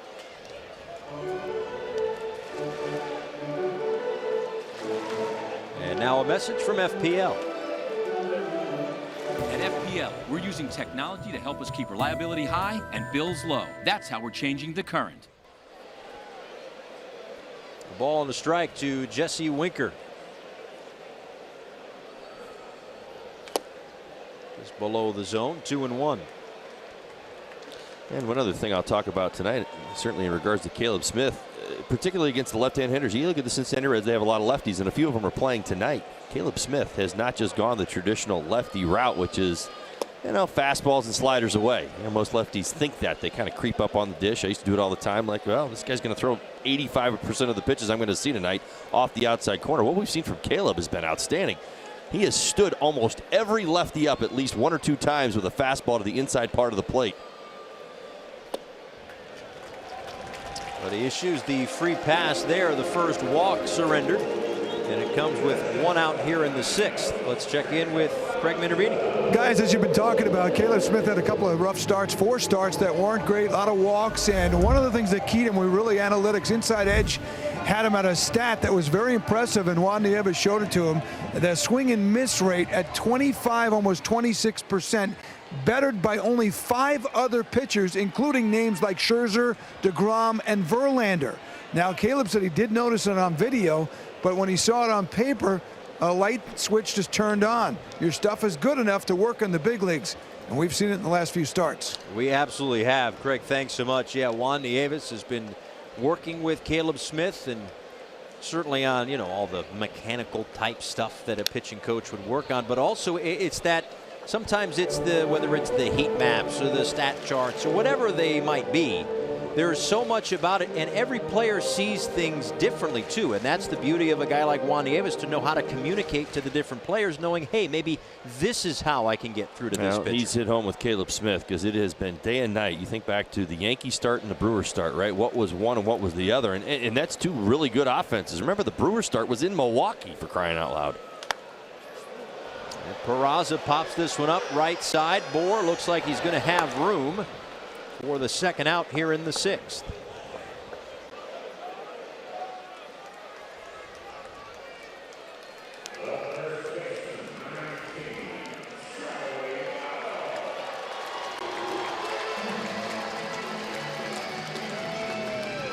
In steps Joey Votto. You really like how this is setting up. No disrespect to one of the best left-handed hitters I've seen in the last handful of decades, but Joey Votto, you want Caleb Smith out there against him.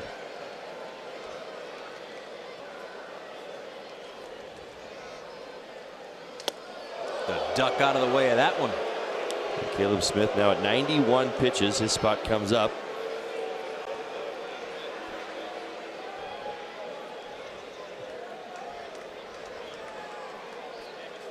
Next inning.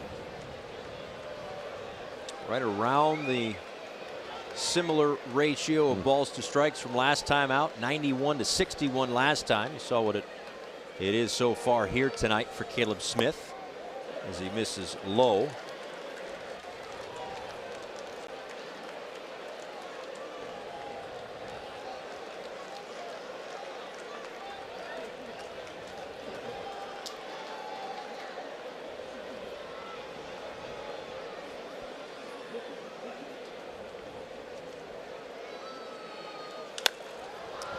Votto fouls that one away. 2 balls and 1 strike.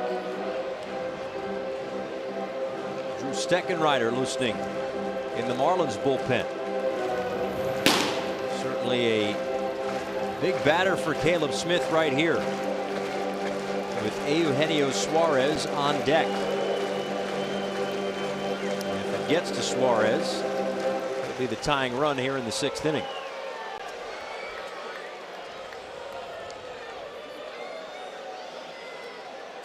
Two and 1 to Votto. 3 balls and a strike.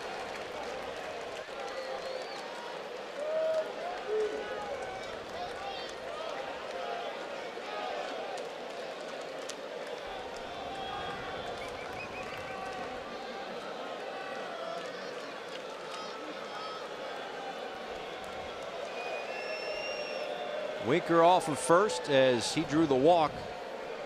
The only walk to this point for Smith. 3-1. Now 3-2. Caleb right at Votto.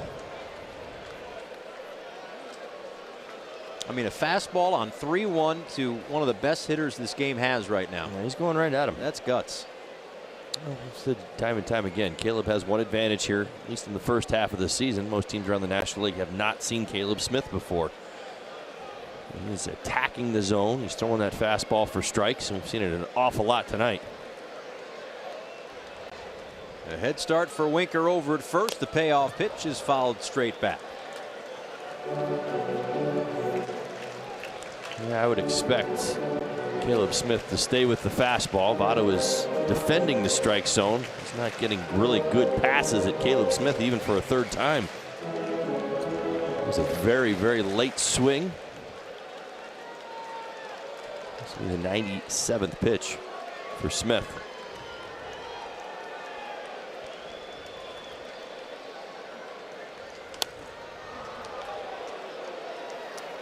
Just kind of that half swing that he's got. It's almost like he works on it with those little practice swings. Well, when you stand as close to the plate as he does, I mean, clearly that's part of why he can choke up. He is right on top of home plate, and he's got to be able to defend right underneath his hands. And you see that an awful lot. You develop a two-strike approach as a big league hitter, how to defend the strike zone. It just doesn't, you see a lot of guys do it, but Joey does. Shorten up and try to foul the ball off. Ideally, you're not looking to put pitches in play. You just want to foul them off.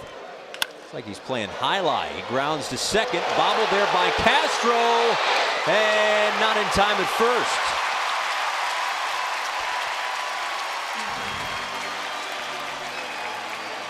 Now, there is no doubt the grass is wet tonight, and that has messed with some of the infielders. We have now seen 3 errors on the infield tonight.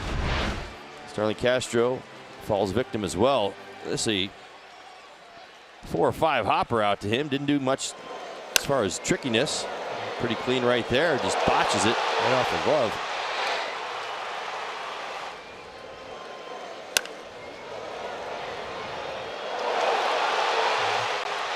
A fantastic effort from Caleb Smith as Don Mattingly makes his way out. Looks like there's a double switch coming.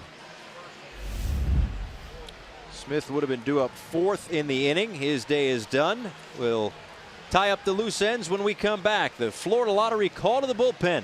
3-0 Marlins.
These new games, the Florida Lottery, it's your ticket. Claim it. Must be 18 or older to play. Play responsibly.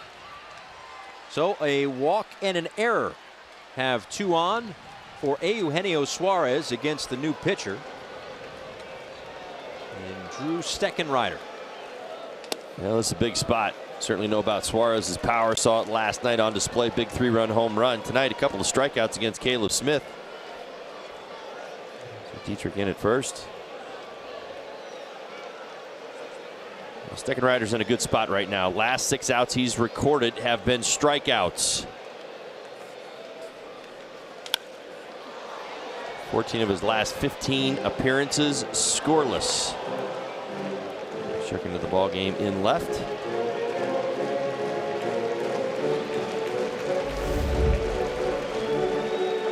With the strikeout to walk ratio again as well. Keep talking about it. Love to talk about it. 21-3. Good stuff. Steck has been outstanding.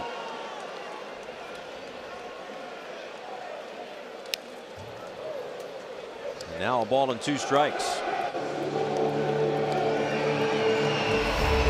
You know, Paul, it didn't seem like a dicey decision. I thought maybe it would be. You know, Caleb Smith struck Suarez out 2 times tonight. He was at 97 pitches before the error by Castro. You can make the argument, okay, 1 more hitter, but it is Suarez. Thankfully, he's got a Steckenrider to lean on. He is the right decision right now, as hot as he's been. A 1-2 pitch on the way, and that one misses low and away. 2 balls and 2 strikes.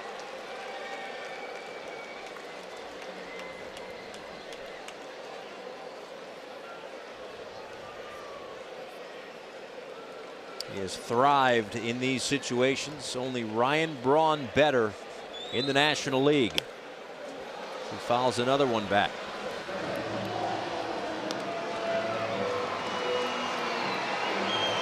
Now, Caleb Smith was really good tonight. It's not going to be enough for a quality start. That's 6 innings of work, 3 earned runs or fewer. But there have been 11 quality starts for the Marlins this year. 6 of them have come since Caleb Smith's start against the Brewers that we keep talking about. That was April 22nd. And Suarez out in front of that one. Shallow center. It's Castro to put it away, and Steckenrider strands a couple. So 5 2/3 for Smith and a 3-0 lead for the Marlins.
The #1 orthopedic care in Florida, and by La Lechonera, the original mojo since 1970.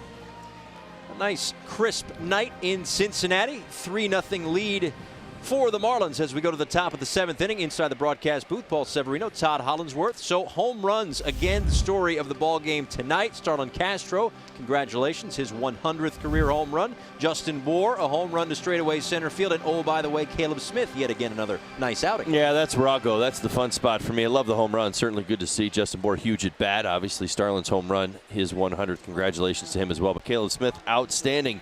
You're right. I thought it was a great idea to bring up that point. Like, this great run of starting pitching has kind of gone with Caleb Smith, and building off of that great start in Milwaukee, and no doubt about it, he comes out tonight and backs it up. I love talking about it in terms of who he's going up against. The Reds, pretty good team, right? We know all about this ballpark. We saw how it played last night. What's he do? Goose egg. Does it again. Last time out against the Rockies, goose egg. Did that as well. Only a 2-run home run to Yelich. Oh, by the way, struck out 10 with 77 pitches. Caleb Smith is on his way. Well, it's really been just about trusting his stuff. And, I brought this up before. I'm sure I'll do it 1,000 more times. If you watch batting practice every day, whether it's any number of the coaches that are out there throwing batting practice, they're trying to groove every single pitch. Every single pitch doesn't go over the fence. So sometimes it's okay. Pound the zone. Guys will miss. Guys make mistakes. They are human. No matter what the back of the uniform says, if they're a first ballot Hall of Famer or not. And part of that has just been the guts that we have seen from Caleb Smith his last 3 times out. Broken bat, and it into the glove of Jeanette. The bat went flying into the netting behind home plate, thank goodness. And Jeanette makes the play for the first out here in the 7th. Wellmax Medical Center is taking care of Marlins fans on Senior Thursdays. Fans 65 and older can receive a complimentary ticket to the game with a valid ID at the third base entrance to Marlins Park. Join us Thursday, May 10th, when the Marlins face the Braves. For more information, visit marlins.com/offers.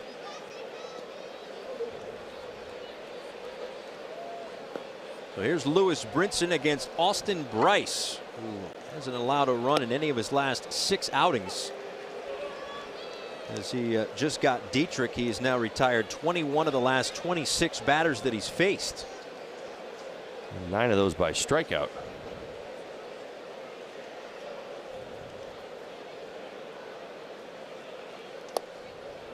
Off the edge to Brinson, 1-1.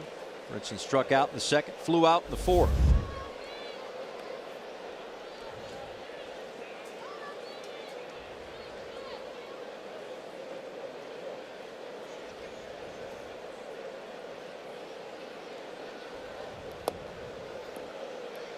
Tried that low outside quadrant again and missed again. 2 balls and a strike.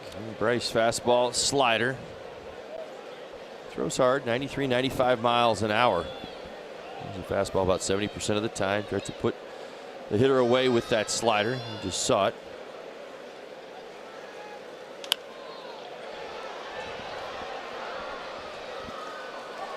He's certainly, as we mentioned, had some success, and part of that is setting himself up nicely, as he just got Dietrich, so now he's retired the first batter in 10 of his 14 appearances.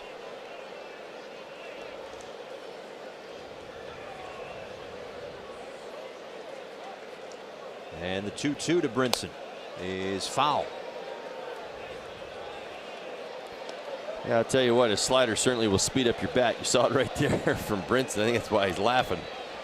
You have to get ready for his fastball. Bryce kind of drops down a little bit. A little unorthodox for a big guy.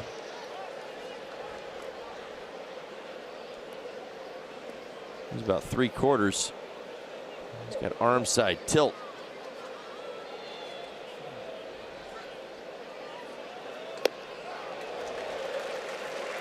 Two-way here in the 7th.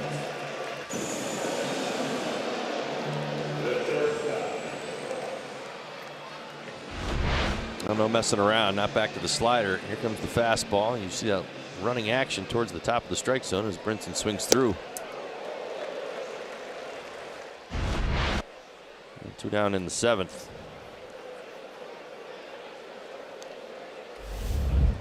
And now Miguel Rojas, who had a single in the 2nd inning.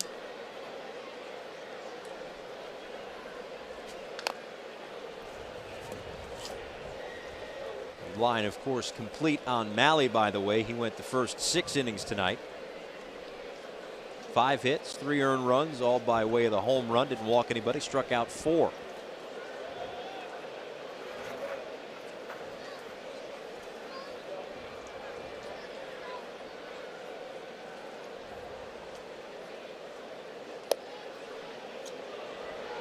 Likes that pitch, it seems.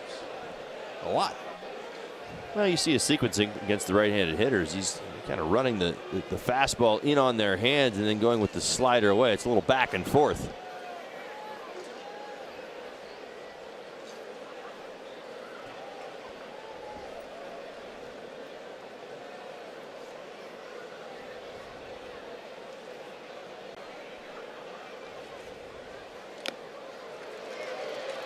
Got a piece of it right in the glove of Mesoraco, and a ball and 2 strikes to Miguel Rojas. And what we've seen from Bryce so far, his fastball is by far his better of the 2 pitches. Slider, he's not doing a whole lot, but when he's missing with it, he's missing off the outside corner. I think he's being very cognizant of not leaving it out over the plate at 82.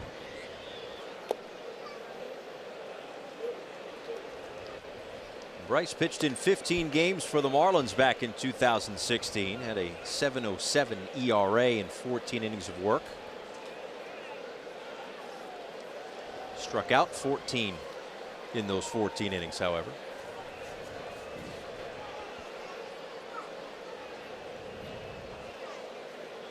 And now a 2-2 pitch as he gets Rojas. A couple of strikeouts for Bryce in the 7th. But it's the Marlins up 3-0.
start, coming off his first career win, and just about as sharp as he has been in his last now 3 outings. Where did the offense come from? Well, Starlin Castro, a 2-run home run, and it was a big one for him. Same place that he hit his first career home run, number 100. And then Justin Bohr in the 6th inning with a no-doubter to center field. That's a loud one. That's an angry homer. 117, check that, 111 off the bat, a loud home run. See the scowl on his face right there? Yeah, it's like, you're not going to beat me. He had a couple, he and Malley had gone back and forth for a couple of at-bats. Malley won the first 2 rounds. That's right.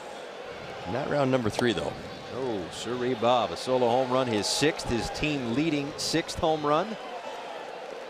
As Adam Duvall, Scooter Gennett, and Scott Schebler do up here in the bottom of the 7th inning, as Drew Steckenrider got out of trouble in the 6th. Got the last out of that frame, and now begins the 7th. 2-1 to Duvall.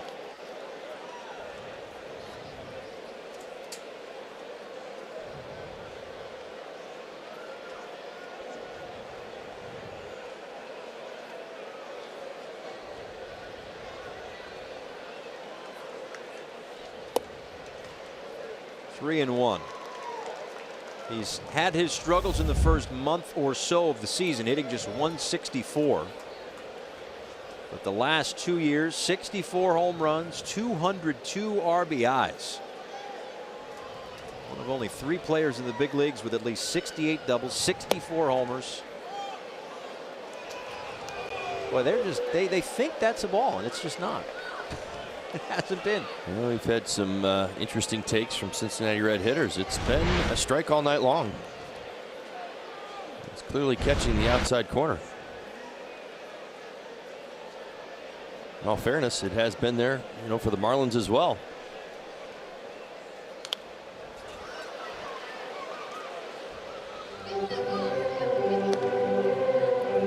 But to finish that note on Duvall, last 2 seasons, one of only 3 players in the big leagues to produce 68 doubles, 64 homers, 202 RBIs. Nolan Arenado and Anthony Rizzo, the other 2. This year he has yet to really find his stride that the Reds have been accustomed to. Breaks his bat, little floater, Castro for out number 1. Well, part of what this Reds team has been dealing with, talk about their 8-24 record, is the inconsistency on offense, and looks squarely into the middle. Not so much about Suarez. Now, he missed some time with a fractured thumb, so you kind of excuse him, but he's also produced. Between Votto consistently and Duvall, who you ideally pencil in for consistent production, Cincinnati Reds team has struggled on the whole. They haven't had Scooter Gennett at full capacity the last week or so. Back in the lineup tonight for the first time in a little under a week. But he has struck out twice. 2 of the 7 strikeouts for Caleb Smith. Tap to Steckenrider, who makes the play. 2 down.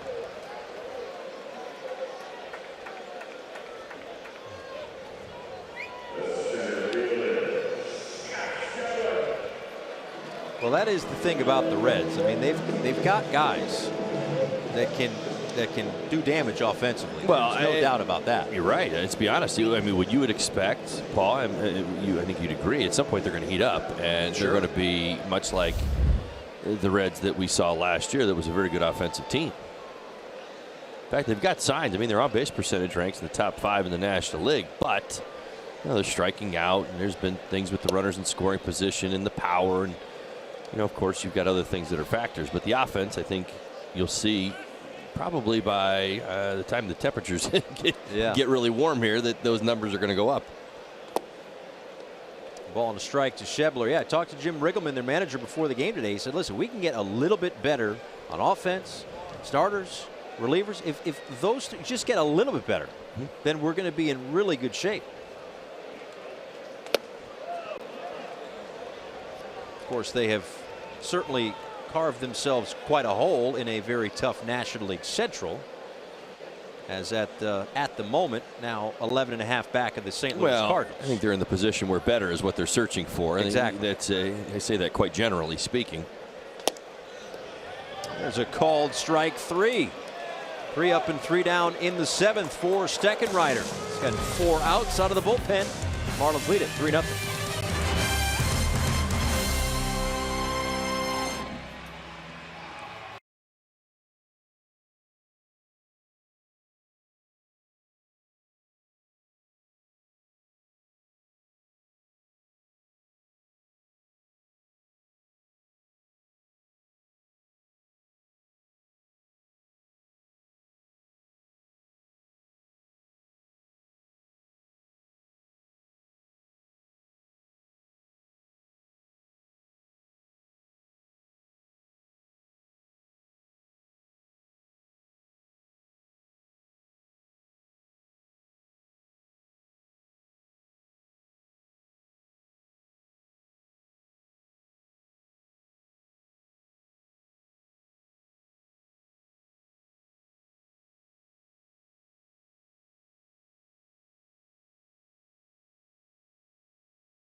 Thank you very much, Jessica. We appreciate it. Yeah, another great start for Caleb Smith. Now he has put together 3 in a row. There was a time when it was, and these are Don Mattingly's words, 1 good, 1 bad, 1 good, 1 bad. Now we've had 3 good ones in a row. Certainly something to build on and continue as hitting in Caleb Smith's spot here in the 8th inning as part of a double switch is J.B. Shuck. So 9, 1, and 2 due up. Shuck thought about bunting, pulls it back. Ball to no strikes.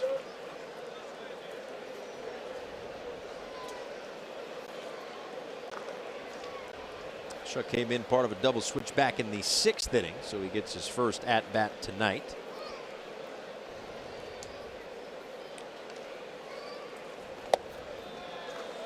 And he takes a strike on the outside corner. 1-1. Shuck pinch hit in last night's ball game. 0 for 1. Tap back to the mound in the 7th inning. Now a chance to hit here in the 8th inning tonight as he lays down the bunt, but that one goes foul. 1-2. I love the idea leading off the inning by JB. Went down the third baseline. He certainly would have picked up a base hit. As far as playing way off the bag in the hole and with the wet grass, we've seen that already tonight, a major factor. 3 errors by the infielders.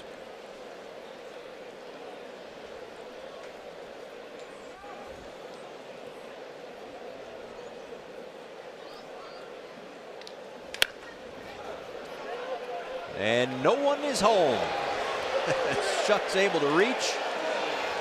Not sure if you heard someone yell "get over," but Bryce didn't get off the mound. Kind of one of those in-betweeners, soft little line drive where Votto ventures over to try to make the play, but it's hit right at Jeanette. And nobody there. And it probably would have been a foot race anyway with Shuck's speed. But either way, it's a single. Yeah, bottom line is Bryce got to get over. Plain and simple, he doesn't react. Look, not even a move towards first base. There was no hesitation. He just wasn't, he didn't expect Votto to move. As soon as Joey Votto moves, his responsibility, number one responsibility, is to cover first base. Watch, he's going to squat down. He knows. But halfway down the first baseline, I saw Bryce go down. I thought, oh, yeah, now I know why he's going down. He didn't cover.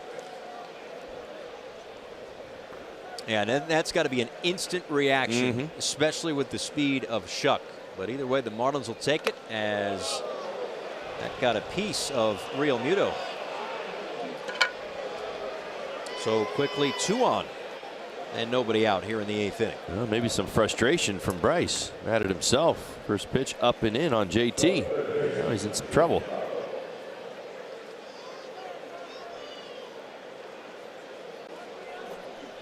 Floro up for the Reds.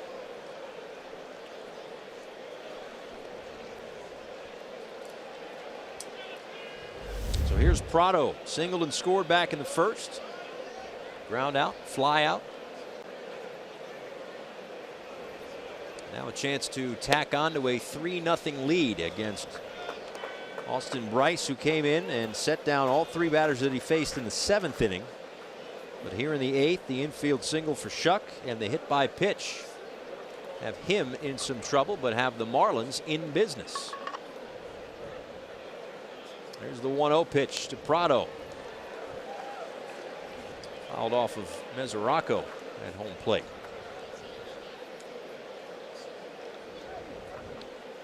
Mesoraco is going to need a moment to collect himself. Thankfully, looks like he's going to stay in the ballgame, and not to the extent of what happened today in St. Louis.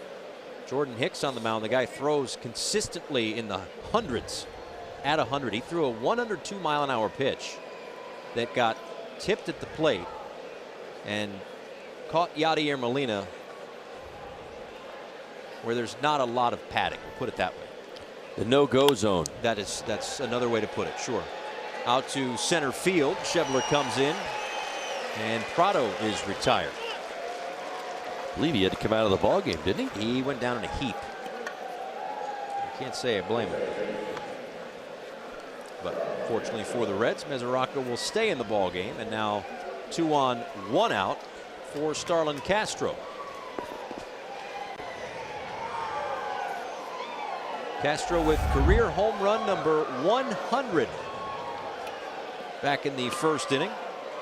Reached on an error, but was also picked off back in the third, and lined out to center field in the 6th. And rips this one to left field. On the move is Duvall. He'll have to play it off the wall. Shuck will score easily. To third goes Real Muto, and it's an RBI double for Starlin Castro. He'll have a night, Starlin Castro. Two of the hardest hit baseballs we've seen tonight. This is the second. Nice job staying on his backside. Rips it into the left field corner. No chance of a catch. Catches it off the barrel. Now let's continue to pad the lead. Good to see them adding on late. And after that hard hit double, Jim Riggleman comes out. Austin Bryce leaves after a run scores. Florida Lottery call to the bullpen, 4-0.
the bench.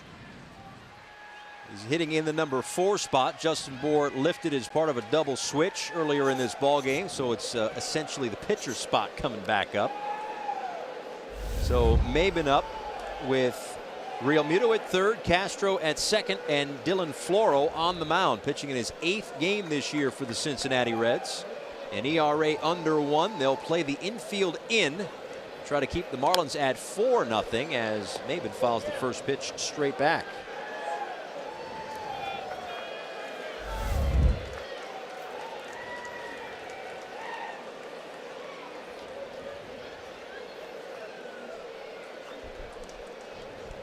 Maben 5 for his last 15 on the road.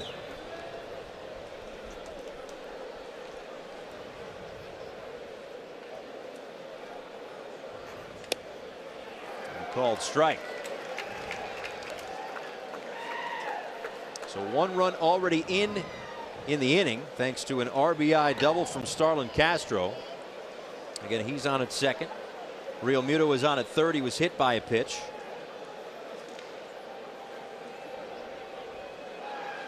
And an 0-2 to Maben on the ground, right to Peraza at short. Looks the runner back and gets Maben. There are 2 outs here in the 8th inning. Watch every out-of-market regular season game live at home, in the office, or on the go with MLB.tv. Your subscription includes MLB At Bat Premium, allowing you to watch live baseball on your favorite supported devices. Blackout and other restrictions apply. Visit MLB.tv for details. Dylan Floro, the 3rd pitcher of the night for Cincinnati. Tyler Mahle went the first 6, gave up all 3 of the runs, the 2 home runs to Castro, the 2-run shot, and the solo homer to Bohr. And then Austin Bryce worked the next inning and a third. He worked the 7th, got the first out of this inning, but the runners that are still on base are his responsibility.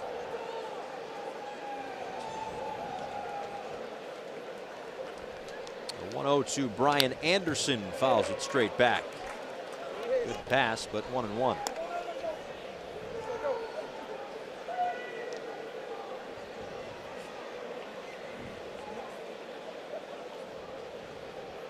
Floro recently quoted as saying that he is a pitch to contact type of reliever. 7 appearances this year, 1 run, 12 hits in an inning and 2/3. Contact there, right field, falling fast, fair ball. That's going to score 2. A 2 RBI single for Brian Anderson. And the Marlins open it up to a 6-0 lead. Well, Brian Anderson at his absolute best when there are ducks on the pond. My goodness, even with 2 outs. I'll tell you what, comes into the night hitting .360 with runners in scoring position, .208 with the bases empty. Listen, Floro gets in, but this is all about approach. You have to pull that top hand in order to elevate going the other way. And what's he do? He serves it down the right field line, perfectly placed. There's nobody there. 2 more RBIs for the young Mr. Anderson. And the Marlins have now opened up a 6-0 lead here in the 8th inning.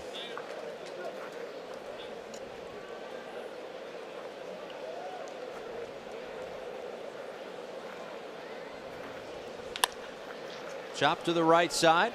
That's Jeanette. And that's the end of the 8th. But 2 more RBIs for Anderson to add to his team high. 3 runs in the inning. It's 6-0.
Comprehensive Cancer Center, in pursuit of your cure, and by your South Florida Honda dealers. Look there at Fountain Square here in Cincinnati. It is a 6-0 lead for the Marlins. 3 runs in the 8th inning to give a little extra breathing room to the new pitcher for Miami as Kyle Bearclaw takes over. 3rd pitcher of the night after 5 2/3 from Caleb Smith. An inning and a third from Drew Steckenrider, and now in his 14th game this season, Kyle Bearclaw looks to keep the Reds right where they are. Kyle off to a good start. You see the strong strikeout rate. 15.63 strikeouts per 9. Pair him with Steckenrider, you have quite a tandem. Inside to Mesoraco.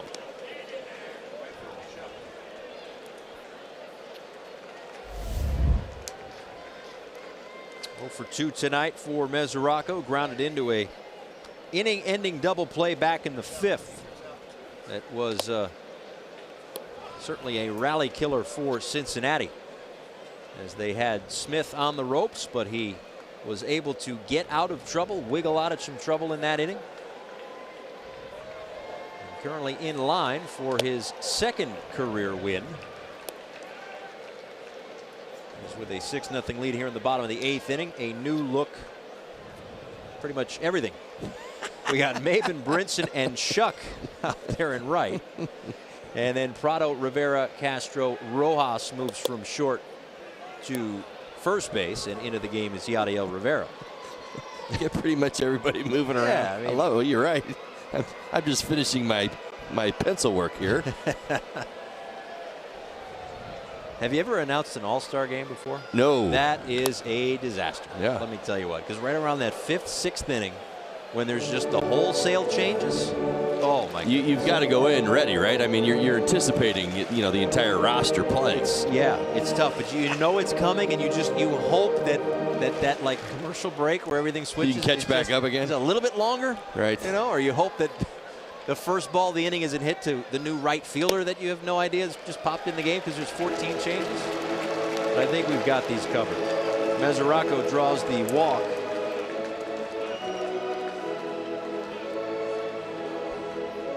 And he is aboard to lead off the 8th inning.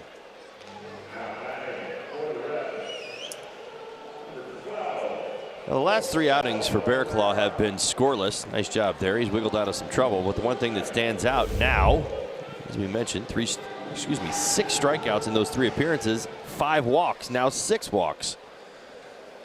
So the command for Bearclaw has been a little off. I'd like to get that back in order tonight. Change here in the number 9 spot as Rosel Herrera comes in to pinch hit.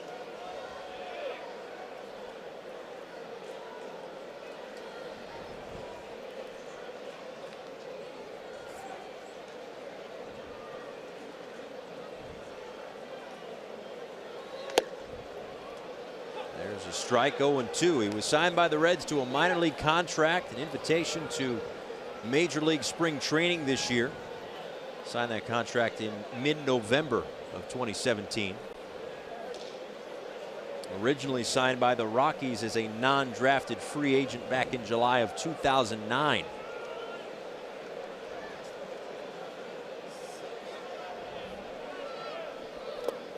That one in the dirt. First 5 years of his career, his professional career that is, an infielder, and then he transitioned to the outfield back in 2015.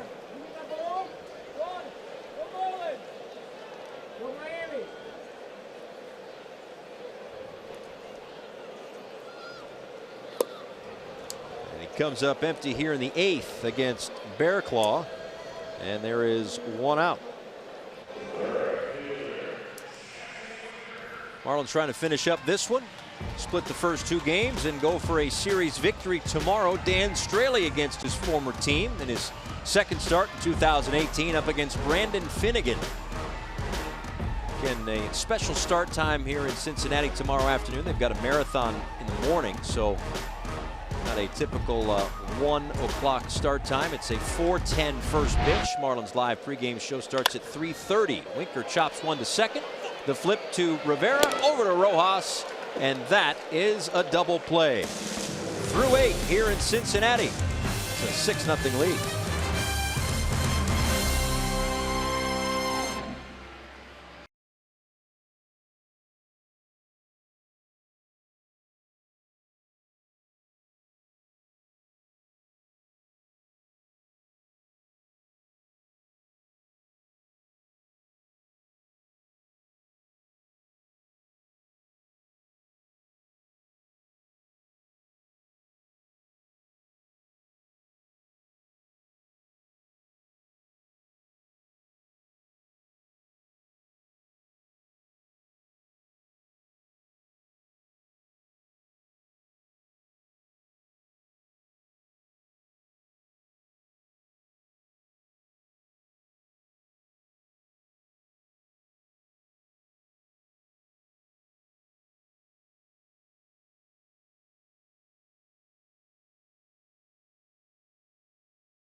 Another new pitcher for the Cincinnati Reds, their 4th of the night, as Kevin Shackelford comes in.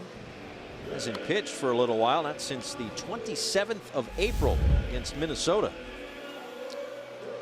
Certainly more of their long man type. Came in the 2nd inning of that game. Luis Castillo didn't make it too far into that one, so he threw 2 2/3 in that one. But in his 3rd game this year, so the numbers are a bit skewed, shall say. The 9.82 ERA and a 4.44 opponent batting average.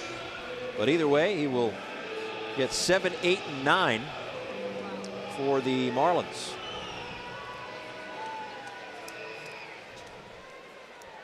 So it'll be Brinson, Rojas, and Schuck due up.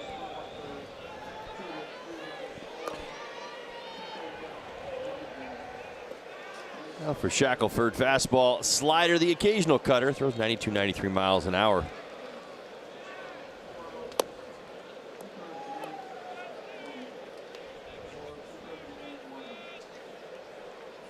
Brinson tonight, couple of strikeouts, flew out to right field back in the 4th inning.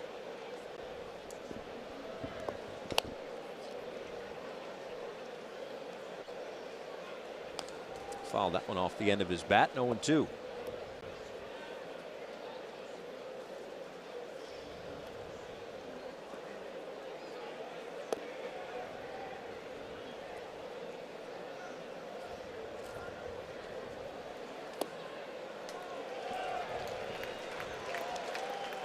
Down on strikes for the first out here in the 9th.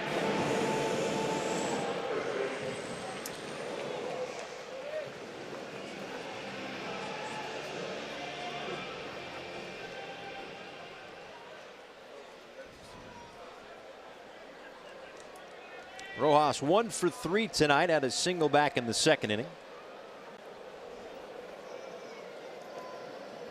A perfectly executed hit and run single.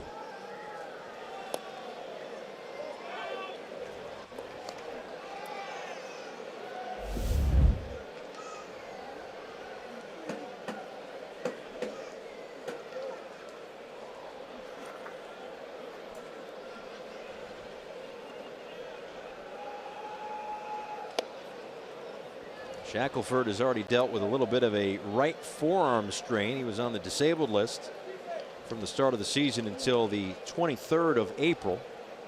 So he pitched in a game on the 25th against the Braves.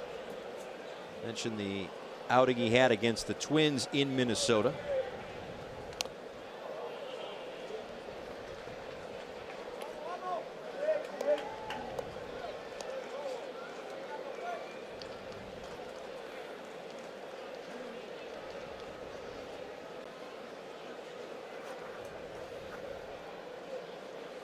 The good news for the Padres tonight, by the way, no hit last night. Contact. They have contact tonight. Yes. A lot of it. They lead the Dodgers 5-4 right now. Bottom 7. So grounded softly to short. And Rojas is retired, 2 away. Refresh my memory, Holly. Were you ever on the losing end of a no-hitter? Did you ever on a team that got no hit?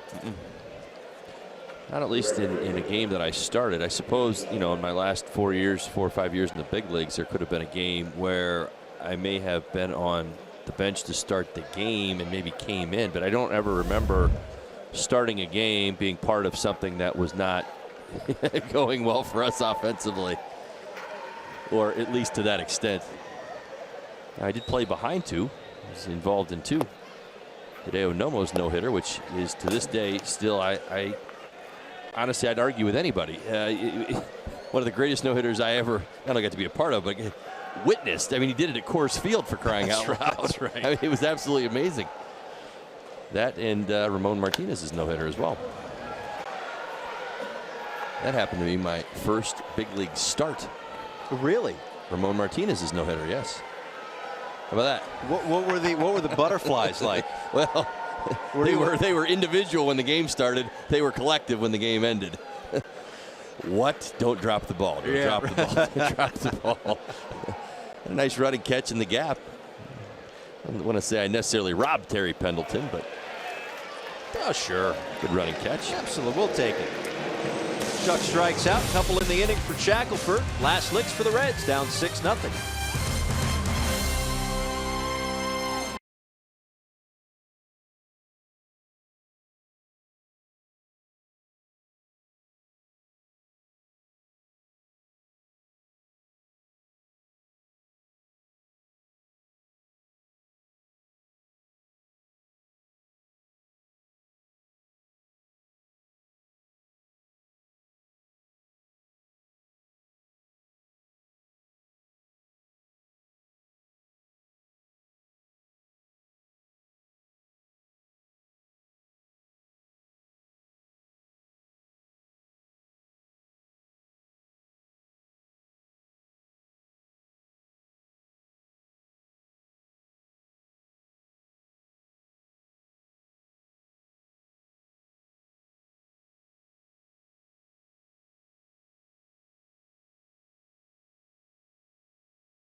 Fish, fresh catch of the day. Able to take away a hit out there in the nation's capital. Now, he hasn't been swinging a really hot bat. Well, never mind. There it is. Straightaway center field. Part of a 3-1 victory for the Philadelphia Phillies. That's the thing. I mean, when he gets, when he cools off and then he figures it out, he'll go on a little bit of a run. Yeah, just give him a second. He'll heat back up again. Was that our showstopper? That was the showstopper. Just making sure. That was a little bit of a combo platter, too, because it had a little fresh catch of the day in there as well. Brad Ziegler in to put an end to this ball game tonight. 12 2/3 innings, 9 strikeouts, couple walks. He has looked very, very good lately.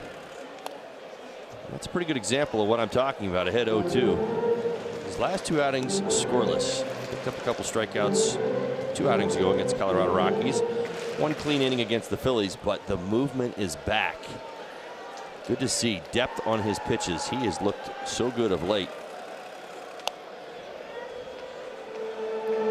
Peraza fights that one off to stay alive. Peraza, Votto, and Suarez, the last hope here for the Reds tonight.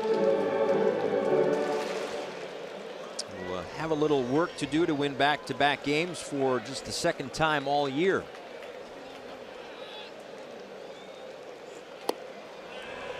How much more can you take off? My goodness. That's a slider, I'm telling you. Hey, listen, Ziggs is not about velocity. He's about movement and depth at home plate. And if you look at the last 3 pitches, that is just, it's almost unfair, even on the, you know, lack of velocity conversation. He had a two-seam fastball that chased Peraza's hands in, had to pull him in, fouled it off. As Joey Votto lines a base hit to left field. Throws him the changeup and then the slider. I mean, it was just nasty. Second hit of the night for Votto. He's reached base 3 times. Also got on with an error back in the 6th. I mentioned the Reds trying to win back-to-back games for the first time, for the second time all year for the Marlins. If they can win this game, then that would set up a rubber match tomorrow and give them an opportunity to win a 4th consecutive series.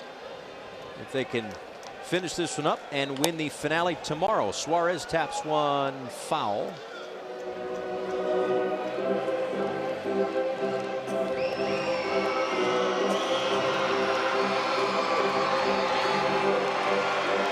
You hear it so often.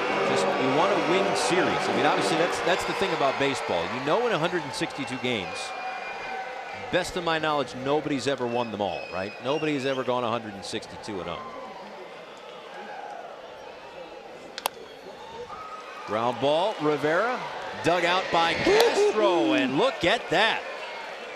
That will do it. Well, nobody's ever won 162 in a row. We get that part, but you want to win every day. Marlins win today, 6-0. Strength of a pretty slick 6-4-3 double play to end it here in the 9th inning as they shut out the Cincinnati Reds today, 6-0. Another nice start for Caleb Smith. Career home run number 100 for Starlin Castro. Marlins Live postgame show is coming up. Stay tuned.